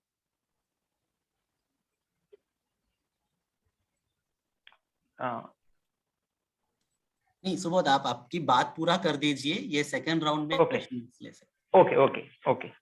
Yes. So, to conclude the things, Ambedkar and Periyar has helped us in many ways, especially mobilizing the people on material issues, and how Ambedkar जी ने कोई ब्लूप्रिंट तो नहीं दी थी, पर उनके जो भी आइडियाज थे कि कैसे कास्ट को खत्म कर सकते हैं, so we are drawing inspiration from him, and we are trying to work on that. Jai Bhim to all.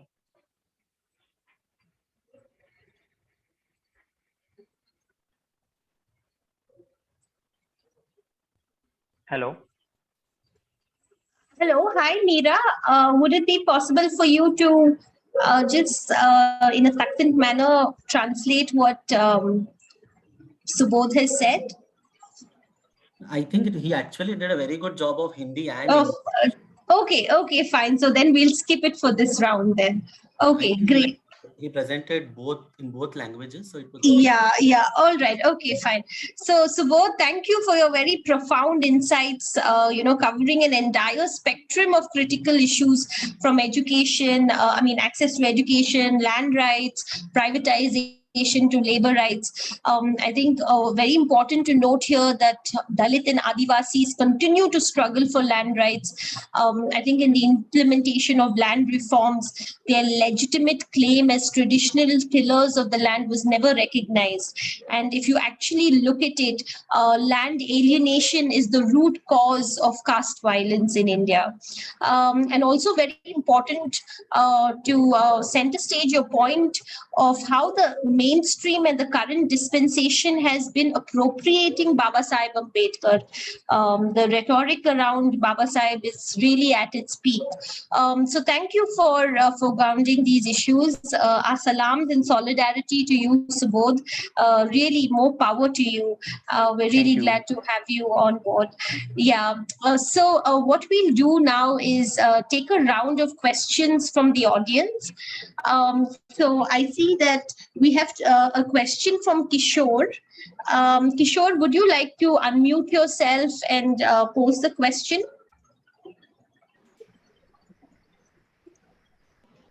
Hello. Yes, Hi. Kishore. Hi. Yeah, Could you introduce yourself and maybe pose the question? Yeah, I am Kishore. I have my PhD from Tata Institute, and I've worked on social movement, understanding concept and processes in social movement.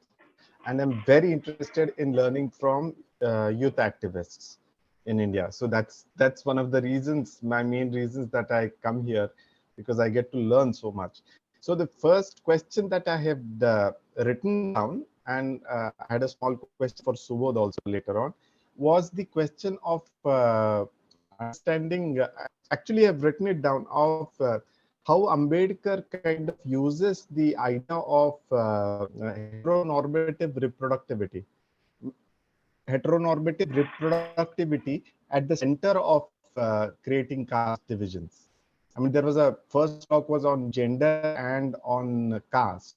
And I think in his celebrated essay 2000, I'm not getting the year correctly, but the Genesis of Caste celebrated essay that he presented in Columbia, I think he uses the framework of the heteronormative reproductivity.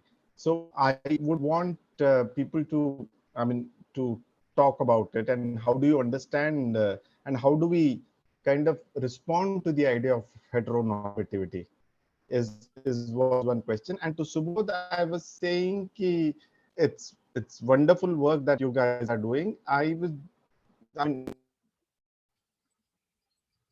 written down the questions. So can you elaborate the idea of cultivation of mind? Subodh had talked briefly about, he mentioned the idea of cultivation of mind. So what do we mean by that? Can we elaborate? These were my questions. Thank you. And I'm muting myself again. Thank you. Yeah, thanks, Kishore. So, Aatika, would you like to respond to Kishore? Yeah, definitely. So, Thank you. Thank you for your question, Kishore.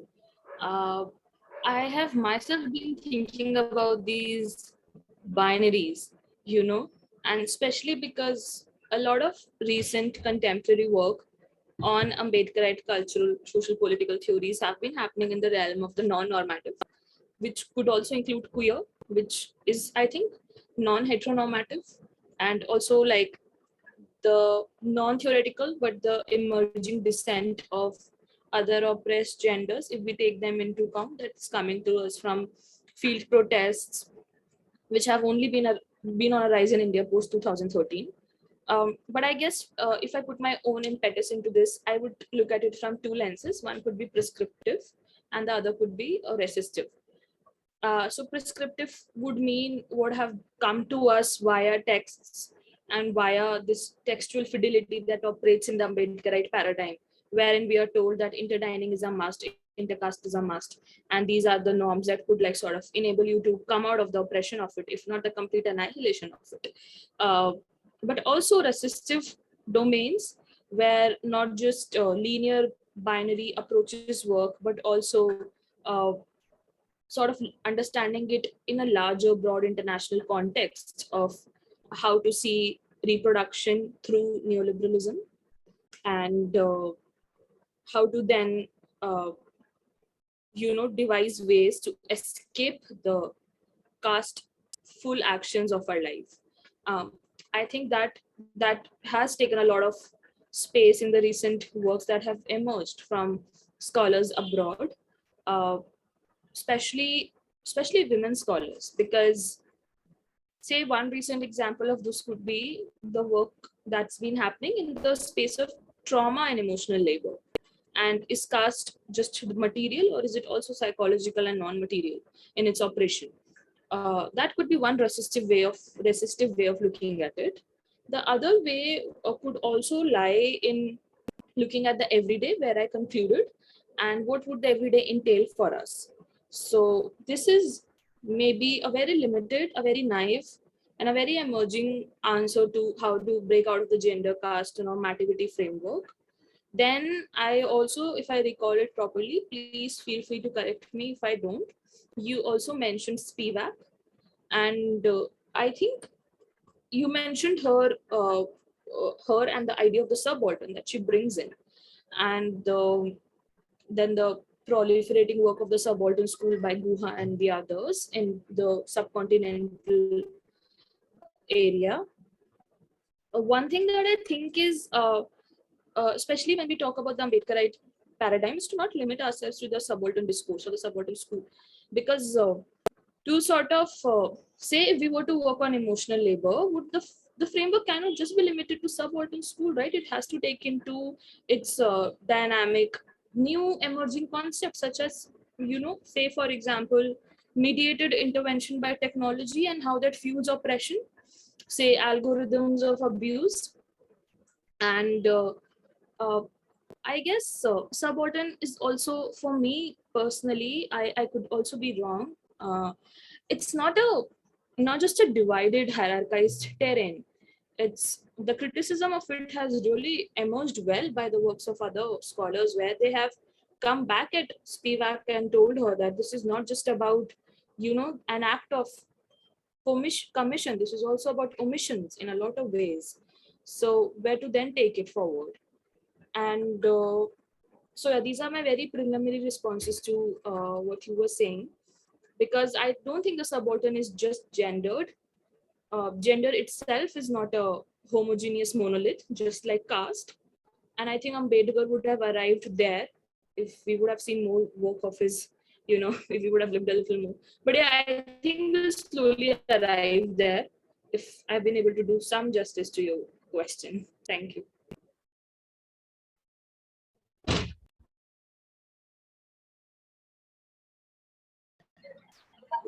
Thank you. Thank you for that, Aatika. I think the Brahmanical binary framework really formed the basis of hegemonic narratives that sort of define socially accepted caste and gender norms and roles, and it dehumanizes and discriminates against those who do not conform to these norms. They're immediately termed as polluted and impure. And I think an important point to flag here is that this hegemonic narrative has also guided how the state has responded to gender and caste, restricting itself to the binary framework of male and female, Brahmin, non-Brahmin, Brahmin, Dalit, that sort of framework.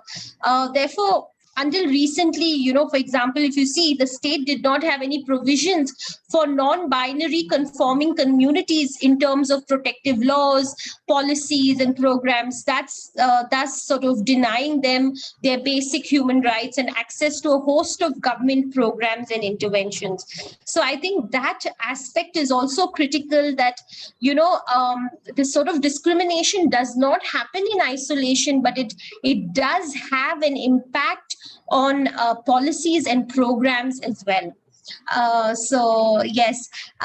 Also, I would like to, Kishore, your next question was to Subodh. Subodh, would you like to come in on that quickly? Yes.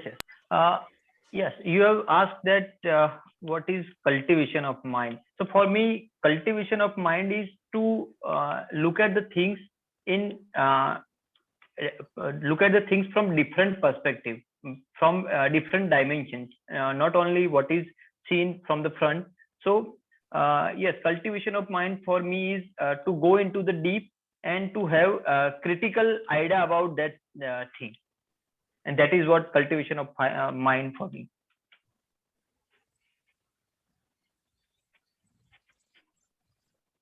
Thanks for that, Subodh. So does anybody else have any question? May I speak? Who is this? Sorry, if you could just identify yourself. Ranveer from Aurangabad. Yes, please go ahead. May I speak? This is... Yes, please. Could you introduce yourself and then ask your question? Yeah, I want to speak about Subodh. He has stated that the Dalits are living in villages. In that context, I would like to tell him, Dr. Babasaheb Ambedkar has told people, Shahra kade chala, means move to the cities, don't live in villages. Because in villages, untouchability is a practice. If you move to the cities, nobody would try to crush you in the name of caste. And that is what he has tried to convince to the scheduled caste people through his speeches. Second thing, in case of temple entry, why do you want to enter the temples? That is the question. Because since time immemorial, we have been deprived from entering the temples. So why to go to the temples, and why not to abandon the very religion which discriminates us on the basis of our caste? So these are the two things which I want to tell to the audience and also to Subodh. Thank you very much. May I respond? Yes, go ahead, Subodh. Yeah. So as far as Dr. B.R. Ambedkar's call that move to the cities. So in cities, I have moved from village to the city. So the city provides both opportunities, and in certain terms, it exploits you. So nowadays, I personally believe that it is time to rethink on the call of move to the city. Rather than we should try to provide all those facilities at village areas or adjacent to village areas, because the city area is now being overpopulated. So here the people will come from village, and he will be going to any mill or any factory where he will be extremely exploited. And I have visited many places where especially when any man or woman come from village to the city, he is basically coming for two reasons. One, when he gets an employment in very good company or anything else, or in village he does not able to survive.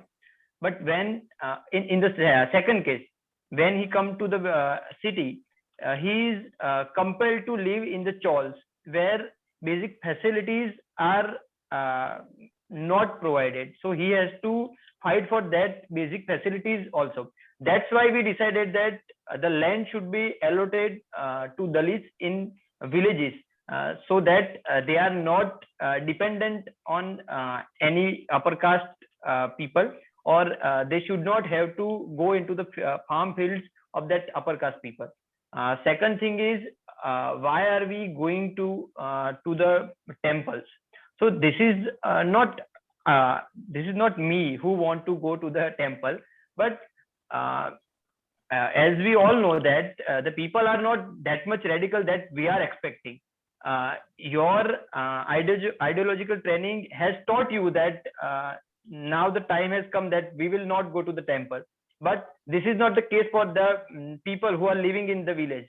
This is the matter of dignity and pride for them to go into the temple, and that's why we help them to enter into the temple, and parallelly we explain them that what should be done and what should not be done.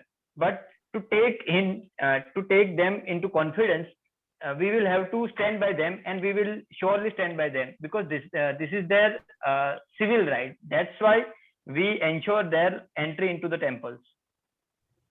Okay, am I permitted to speak? Yes.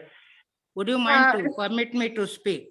Sir, very quickly, because we're running out of time. So if you can ask your question in 30-40 seconds, you can go ahead. Okay. Now, in case of village, Land Civil Act is being implemented across the country.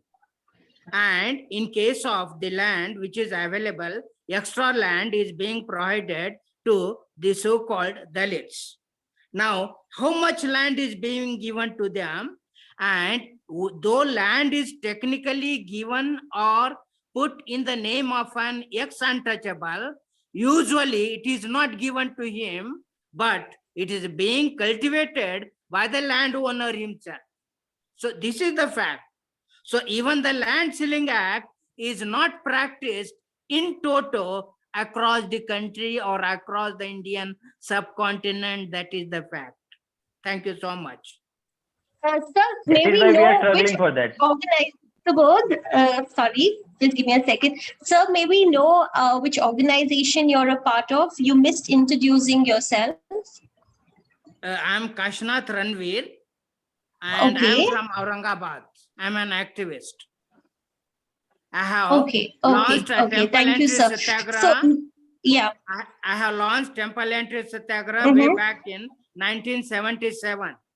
I have also launched One Village, One Water Tank satyagraha way back on 31st May 1977. And I know what happens. Okay, okay, all My right, village noted. was Thank you, sir. protected by police for 4 years. Because of Okay, that okay. act. Okay, so may I request Prabhakaran to come in here, and if you could please connect the issues of caste, climate change, and urbanization, that will be helpful. Prabhakaran? Yes. So I will add few points to that. So Periyar also said the same. Like Ambedkar, he also said he asked the people to move from village to city. So I will talk in Tamil.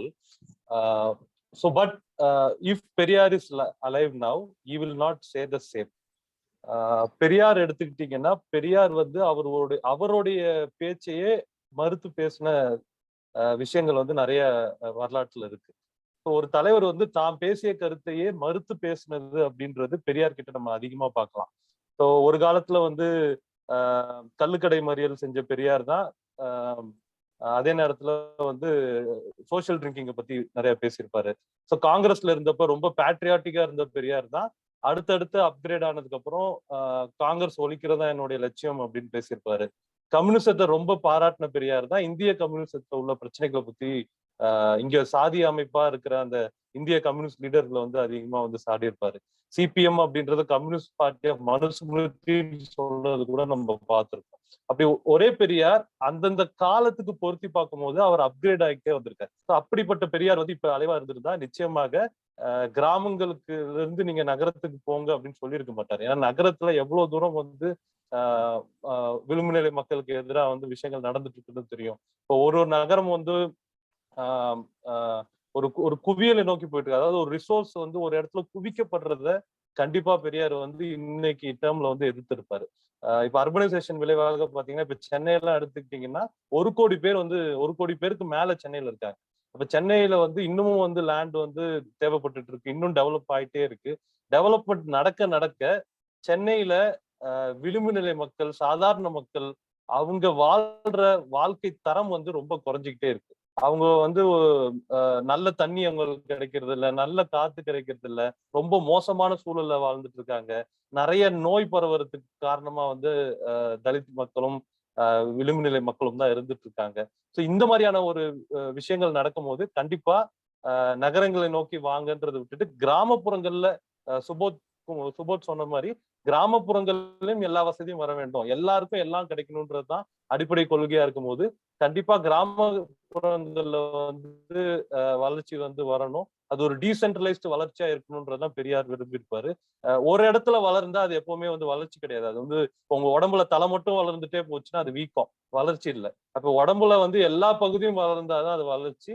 So வளர்ச்சின்றது வந்து கிராமப்புறங்களிலும் நடக்கணும் அப்படின்றதுதான் இந்த நேரத்துல பெரியார் இருந்தா வலியுறுத்திருப்பாரு அப்படின்றத சொல்லிக்கிறேன். Climate சேஞ்சை பொறுத்த வரைக்கும் காலநிலை மாற்றத்தினால் இந்த நகர்ப்புறங்கள்ல வந்து கடுமையான பாதிப்புகள் இருக்க போகுது அப்படின்னு ஐபிசிசி ப்ரெடிக்ஷன் வந்திருக்கு. இங்க நிறைய வந்து டிராட் இருக்க போது, எக்ஸ்ட்ரீம் கிளைமேட்டிக் ஈவெண்ட்ஸ் இருக்க போது, நிறைய உணவு பற்றாக்குறை இருக்க போகுது. அப்படின்னும் போது நம்ம பரவலா கிராமப்புறங்கள்ல இந்த கட்டமைப்பு வசதிகளோட ஒரு செல்ஃப் சஃபிஷியன்டா நம்ம வந்து இந்த வாழ்க்கை தரத்தை அமைச்சா மட்டும்தான் வருங்காலத்துல கிளைமேட் சேஞ்சில இருந்து நம்ம பாதுகாத்துக் கொள்ள முடியும்.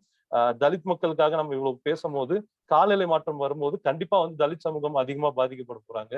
பெண்களுக்காக நம்ம பேசிட்டு இருக்கோம், பெண்கள் தான் அதிகமா வந்து இதுல பாதிக்கப்பட போறாங்க. அப்படின்ற பட்சத்துல நம்ம காலநிலை மாற்றத்தை பெரியார் அம்பேத்கர் கண்ணாடியோட பார்க்க வேண்டிய தேவைகள் இருக்கும் அப்படின்னு சொல்லி முடிச்சு. Thanks, Prabhakaran. If I may request the organizers, if anyone could help with the translation, please. Yeah, Vikash is not here. I'll just try to quickly. Should I do it in English? Yes, sure. Go ahead, Meera.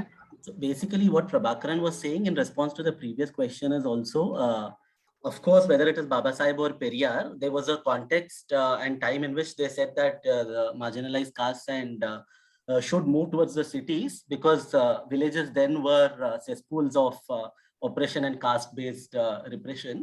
But what Prabhakaran is also saying is someone like Periyar, one should understand that he was always a dynamic person and he kept along with time, he kept engaging with the questions of time. For instance, the same Periyar who was initially in the Congress later questioned the hierarchies within the Congress, or how he who once praised the communists spoke of how even the communists, especially the CPM he was particularly referring to, did not understand the question of caste in the Indian context. So he said it is important to look at the question of climate crisis and urbanization from the lens of Ambedkar and Periyar. And if they were today, definitely they would have taken a very different stand. He was speaking of giving the example of Chennai and saying how the population also has increased tremendously, the stress on land has increased, and eventually the impact of all of this is primarily on Dalits, women and marginalized sections. So basically his point was that development cannot be in a centralized way, it has to be decentralized. And this is something that Periyar also, if he were there today, he would have supported this kind of an approach. And what we must make sure is to ensure that our people, wherever they are in cities or rural areas, they have access to basic amenities, to dignity. And at the same time, there is a responsibility that we address the climate question, because it is something that is going to very adversely affect Dalits, women and marginalized sections. So we cannot basically we cannot see the climate question and the anti-caste question independently. Absolutely. Thank you so much for the translation, Meera, and Prabhakaran for those powerful interventions. So now I will sort of move on to our speakers again for their final comments, way forward for solidarity and struggle. So I would request you to wrap up in 2 to 3 minutes because we're running out of time. So I'd really appreciate if you could really say it in a succinct way. So let's start with Subodh. Subodh, over to you.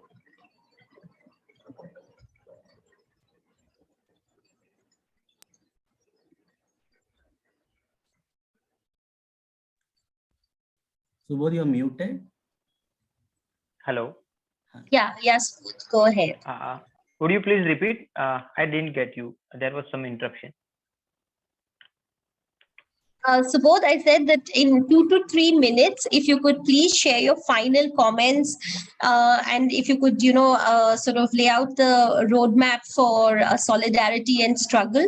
So what are your plans moving forward? But just in 2 to 3 minutes, please. Thank you. Yes.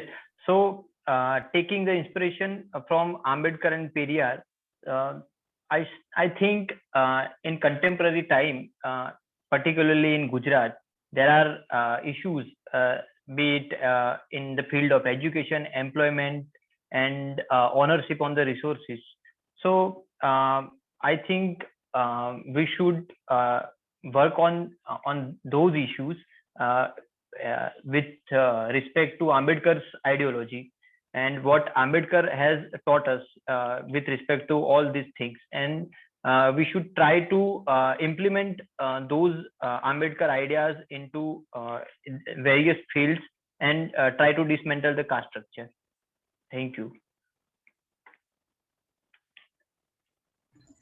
Thank you so much, Subodh. Sorry, am I audible? Yes. Yeah. Thank you so much, Subodh. Over to Chakravarthy now, please.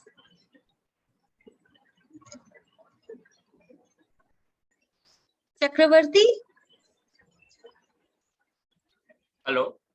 Yes. Yes. Yes, Chakravarthy. Your way forward in 2 to 3 minutes. Okay. Yeah. Hello. Yes, Chakravarthy. I'm requesting you to give your final comments in 2 to 3 minutes, please. Okay. Can I speak in Telugu? Yes, sure. Final గా నేను ఏం చెప్పదలుచుకున్నా అంటే వీటన్నిటికీ solution ఒకటే, అధికారంలోకి రావడం. అధికారంలోకి వస్తేనే మన బాబాసాహెబ్ అంబేద్కర్ గాని మన పెరియార్ రామస్వామి గారు కలలుగన సమాజాన్ని మనం మళ్ళీ పునరుద్ధరించగలుగుతామని నా ఒపీనియన్. ఇది మన అట్టడుగు బలహీన వర్గాల ప్రజలు కూడా అధికారంలోకి వస్తేనే ఈ సమాజం బాగుపడుతుందని నా అభిప్రాయం. Darsi Meera, may I please request you to come in? Yeah. Chakri is basically saying, he's talking about the concept of power, and he's saying as long as marginalized sections are not in power, and I think from what I understand, he's speaking not just of political electoral space, but all kinds of power, social power and other spaces of power. So only when marginalized sections hold equal power, then they will be able to address this. So we have to work towards asserting our power and getting that power in society. Agree with you completely, Chakravarthy. I think that, there's an old African saying, and I say this all the time: if we are not on the table, then we're on the menu. And I think we're sick and tired as Dalits being on the menu all the time. So a seat at the decision-making table is an absolute non-negotiable going forward. So हमारा संघर्ष यही रहेगा कि we fight for that power and we reclaim important spaces. So thank you for that. Over to Aatika, right? Aatika, your final comments, please. Yes, so my final comment would be that Ambedkar said that to express is like a very epistemologically, politically powerful act. But then if I were to draw an imaginary conversation between him and Periyar would have said that to listen to is an even more powerful act. And from here, I would just say that from epistemology theory to praxis, annihilation is the only way. Thank you so much, Aatika. Absolutely agree with you as well. Annihilation of caste is of great importance to us all.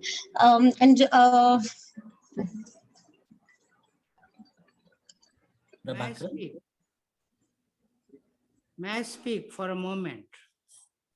Sir, 1 second. Let Prabhakaran finish, please. Yeah, please. Sorry, I just lost you for a minute. Prabhakaran, over to you now, and sir, maybe you can come after him. Thank you. Prabhakaran, can we hear from you? Yeah. Yes, go ahead. So I personally feel that Periyar is the need of the hour throughout India. For the Hindutva forces, Tamil Nadu is still a hard nut to crack. This resistance is happening in Tamil Nadu only because of Periyar.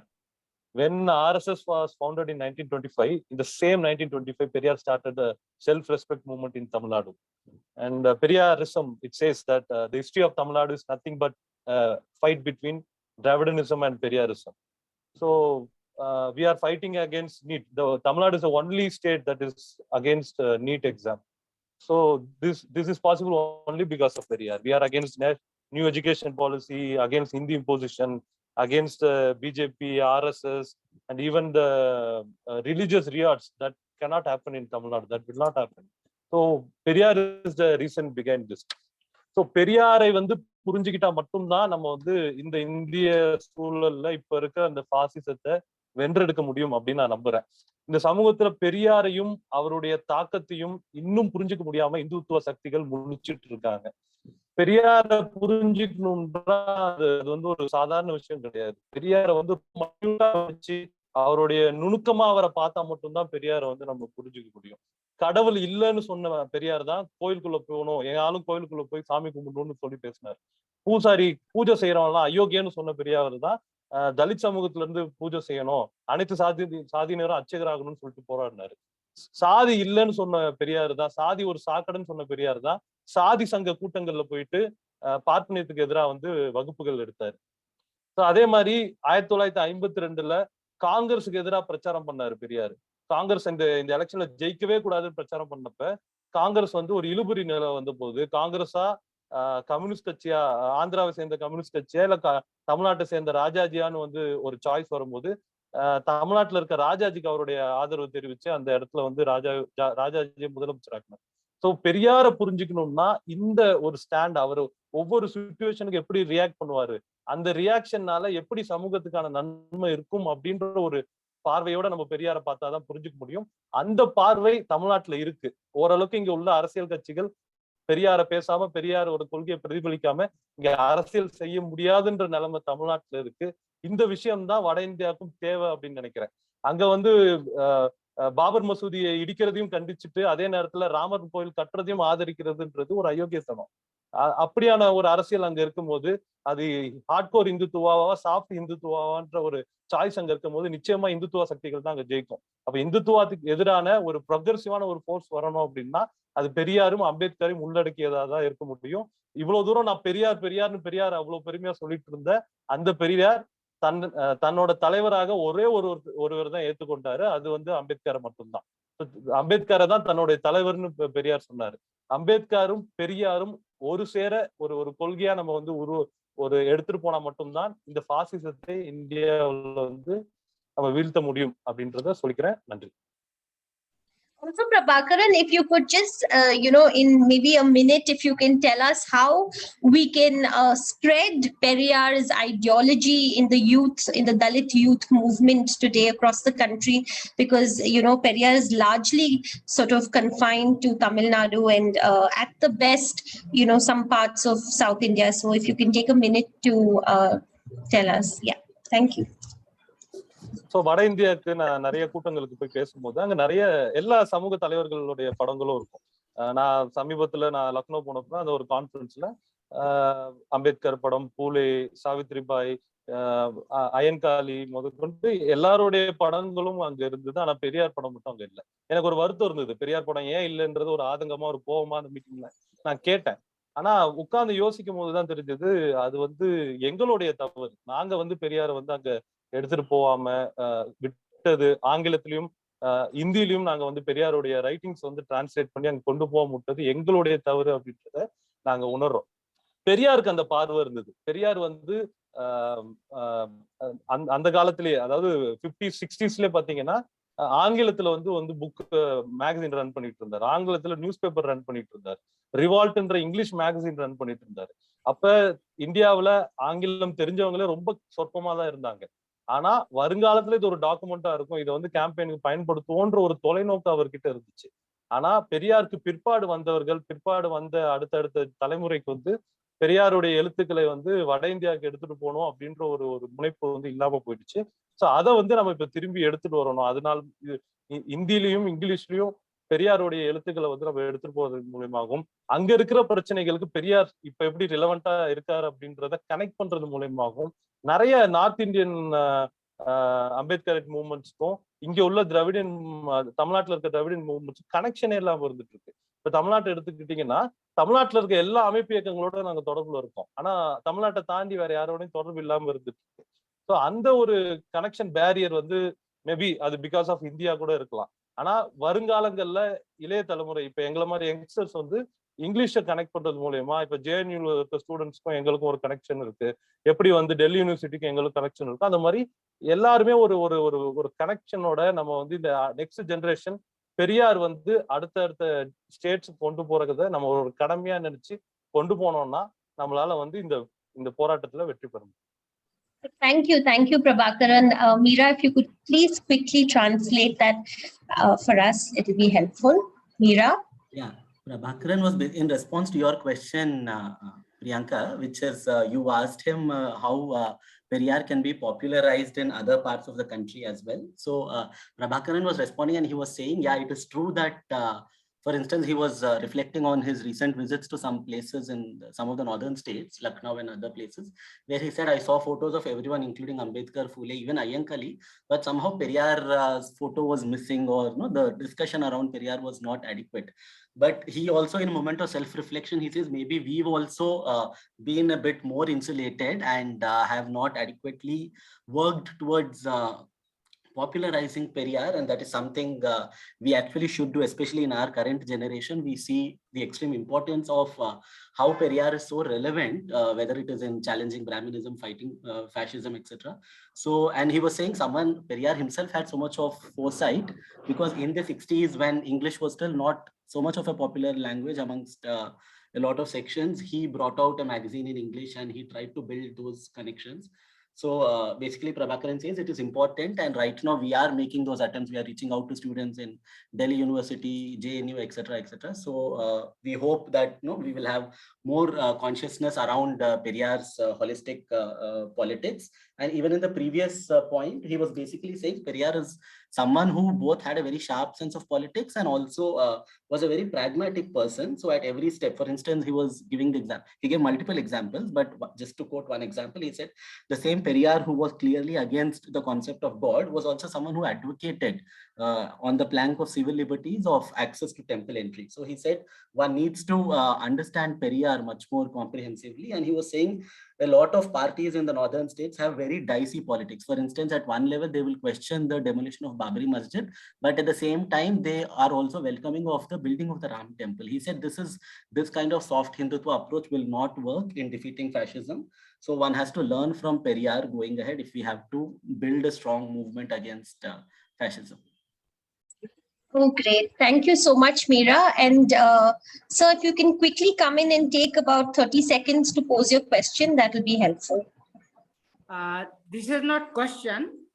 I would like to say that we have to understand the Brahmanical dominant ideology and cultural hegemony, and all so-called marginalized organic intellectuals have to fight back against the Brahmanical ideology and cultural hegemony. It's only after that Dalits or the marginalized or all oppressed sections of society can liberate themselves in the Indian subcontinent. Thank you very much. Thank you so much. We're really running out of time, so we won't take another round of questions. But you can always reach out to the organizers and the speakers if you have any pressing questions, and if you want to be in touch with any of the speakers. So thank you so much, panelists, for your interesting anecdotes and insights. Through this conversation, we really see how power structures such as caste are not confined to operating within social institutions alone, but also influence the political economy, the market, also the socio-cultural life, and really inform government policies and programs as well. So my one takeaway from this conversation, I think, is that inequality is political. So our approach to attain equity must also be political. I would like to quote Babasaheb here, and just fondly remembering what he said, where he very famously quoted, "We must stand on our own feet and fight as best as we can for our rights. So educate yourself, carry on your agitation, and organize your forces. Power and prestige will come to you through struggle." I think Babasaheb's words are as relevant today as they were back then. And also to conclude, I would say that, both Periyar and Babasaheb worked to dismantle the unequal social order and really rewire India's moral compass. Their extensive anti-caste work and social reforms is relevant today, really to anticipate the marginalized from the clutches of Brahmanism.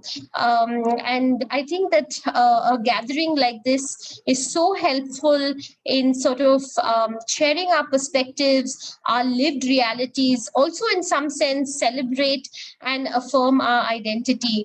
As I mentioned in the introduction, I would like to say that again, that despite barriers across different fields, Dalit youth really, and it's come out in our discussion also very strongly, that we do see some gradual shifts in power equations and socially accepted norms, especially regarding our agency and leadership. And I truly believe that the emerging social capital of Dalit youth in different walks of life shows that there is potential to disrupt the status quo and really pave the way for an inclusive and intersectional future. So thank you, speakers, for your powerful interventions. discussions. I think it has been a great learning for all of us, and more power to each one of you. I would also like to thank Meera, Deepthi, Vishal, who very kindly stepped in to help with the translations. Thank you so much. And last but not the least, our salams and solidarity to the NAPM team of organizers for bringing together diverse voices and struggles. May NAPM grow in strength and resilience in the coming years, really. And I hope we all continue having these discussions, conversations on caste everywhere we go, in our homes, in our classrooms, in universities, in our friend circles, families, and peers. Even in our workspaces, because I truly believe that we are the generation that will flip the script and bring about progressive societal changes that are long, long due. So Jai Bhim and Jai Periyar to all. Thank you.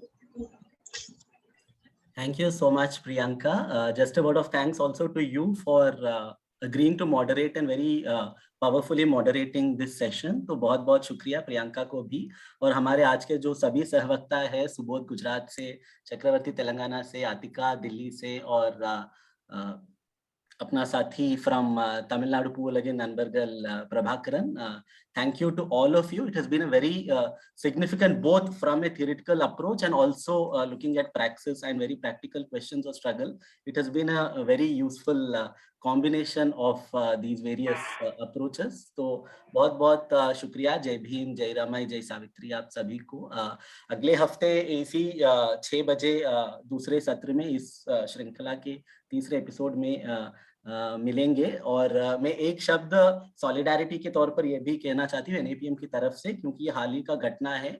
Gujarat में Subodh, advocate Subodh जब सचिवालय जा रहे थे तो उनको रोका गया. तो एक प्रकार से हम देखते हैं कि इतने एक आर्टिकुलेट सामाजिक कार्यकर्ता अधिवक्ता को आज के मतलब 2022 में एक सचिवालय में जाने से रोकना, ये दिखाता कि किस प्रकार का, ये तो स्टेट रिप्रेशन का है ही है, but it is also a format of a different form of caste discrimination. So we condemn that from this platform, and we extend solidarity to Advocate Subodh. We extend solidarity to all sathis from all kinds of marginalized locations who are struggling against many odds and are trying to build solidarities. It has been an extremely rich session. Thanks, of course, to the inspiration that we all draw from Dr. Babasaheb Ambedkar and Thanthai Periyar, and the various threads that everyone connected. On the one hand, speaking of annihilation of caste and gender as very significant projects, and at the same time, looking at the various material questions of access to land, education, healthcare, and so many other issues as well also came out very powerfully in the session. तो बहुत-बहुत धन्यवाद और जिंदाबाद आप सभी को. This was one of the few sessions. Usually we do have quite a bit of Hindi. आज भी हमने थोड़ा कोशिश की, but given the diverse nature of the speakers, so we had different languages, and I think this is of course also our strength. ये हमारी ताकत है कि हमारी अलग-अलग भाषाएं हैं, और अमित शाह चाहे कुछ भी कहे, ये इतनी नहीं और भी बहुत सारे भाषाएं हैं जो हम अक्सर, जैसे तुलु है, आदिवासी हो भाषा है, बहुत संथाली है, बहुत सारे और भाषाएं हैं जिनको भी एक समान स्पेस हमारे सभी प्रक्रियाओं में मिलना चाहिए. सो सभी भाषाओं की विविधता और उनके बीच एकता को भी सलाम करते हुए आज के सत्र में जो सभी साथी जुड़े थे, आपके संघर्षों को सलाम, जिंदाबाद, and Jai Bhim. Will see you next week. And thanks to all the other sathis who helped in co-organizing this. This has been a collective effort. So, Zindabad to everyone who helped in organizing the session. Thank you.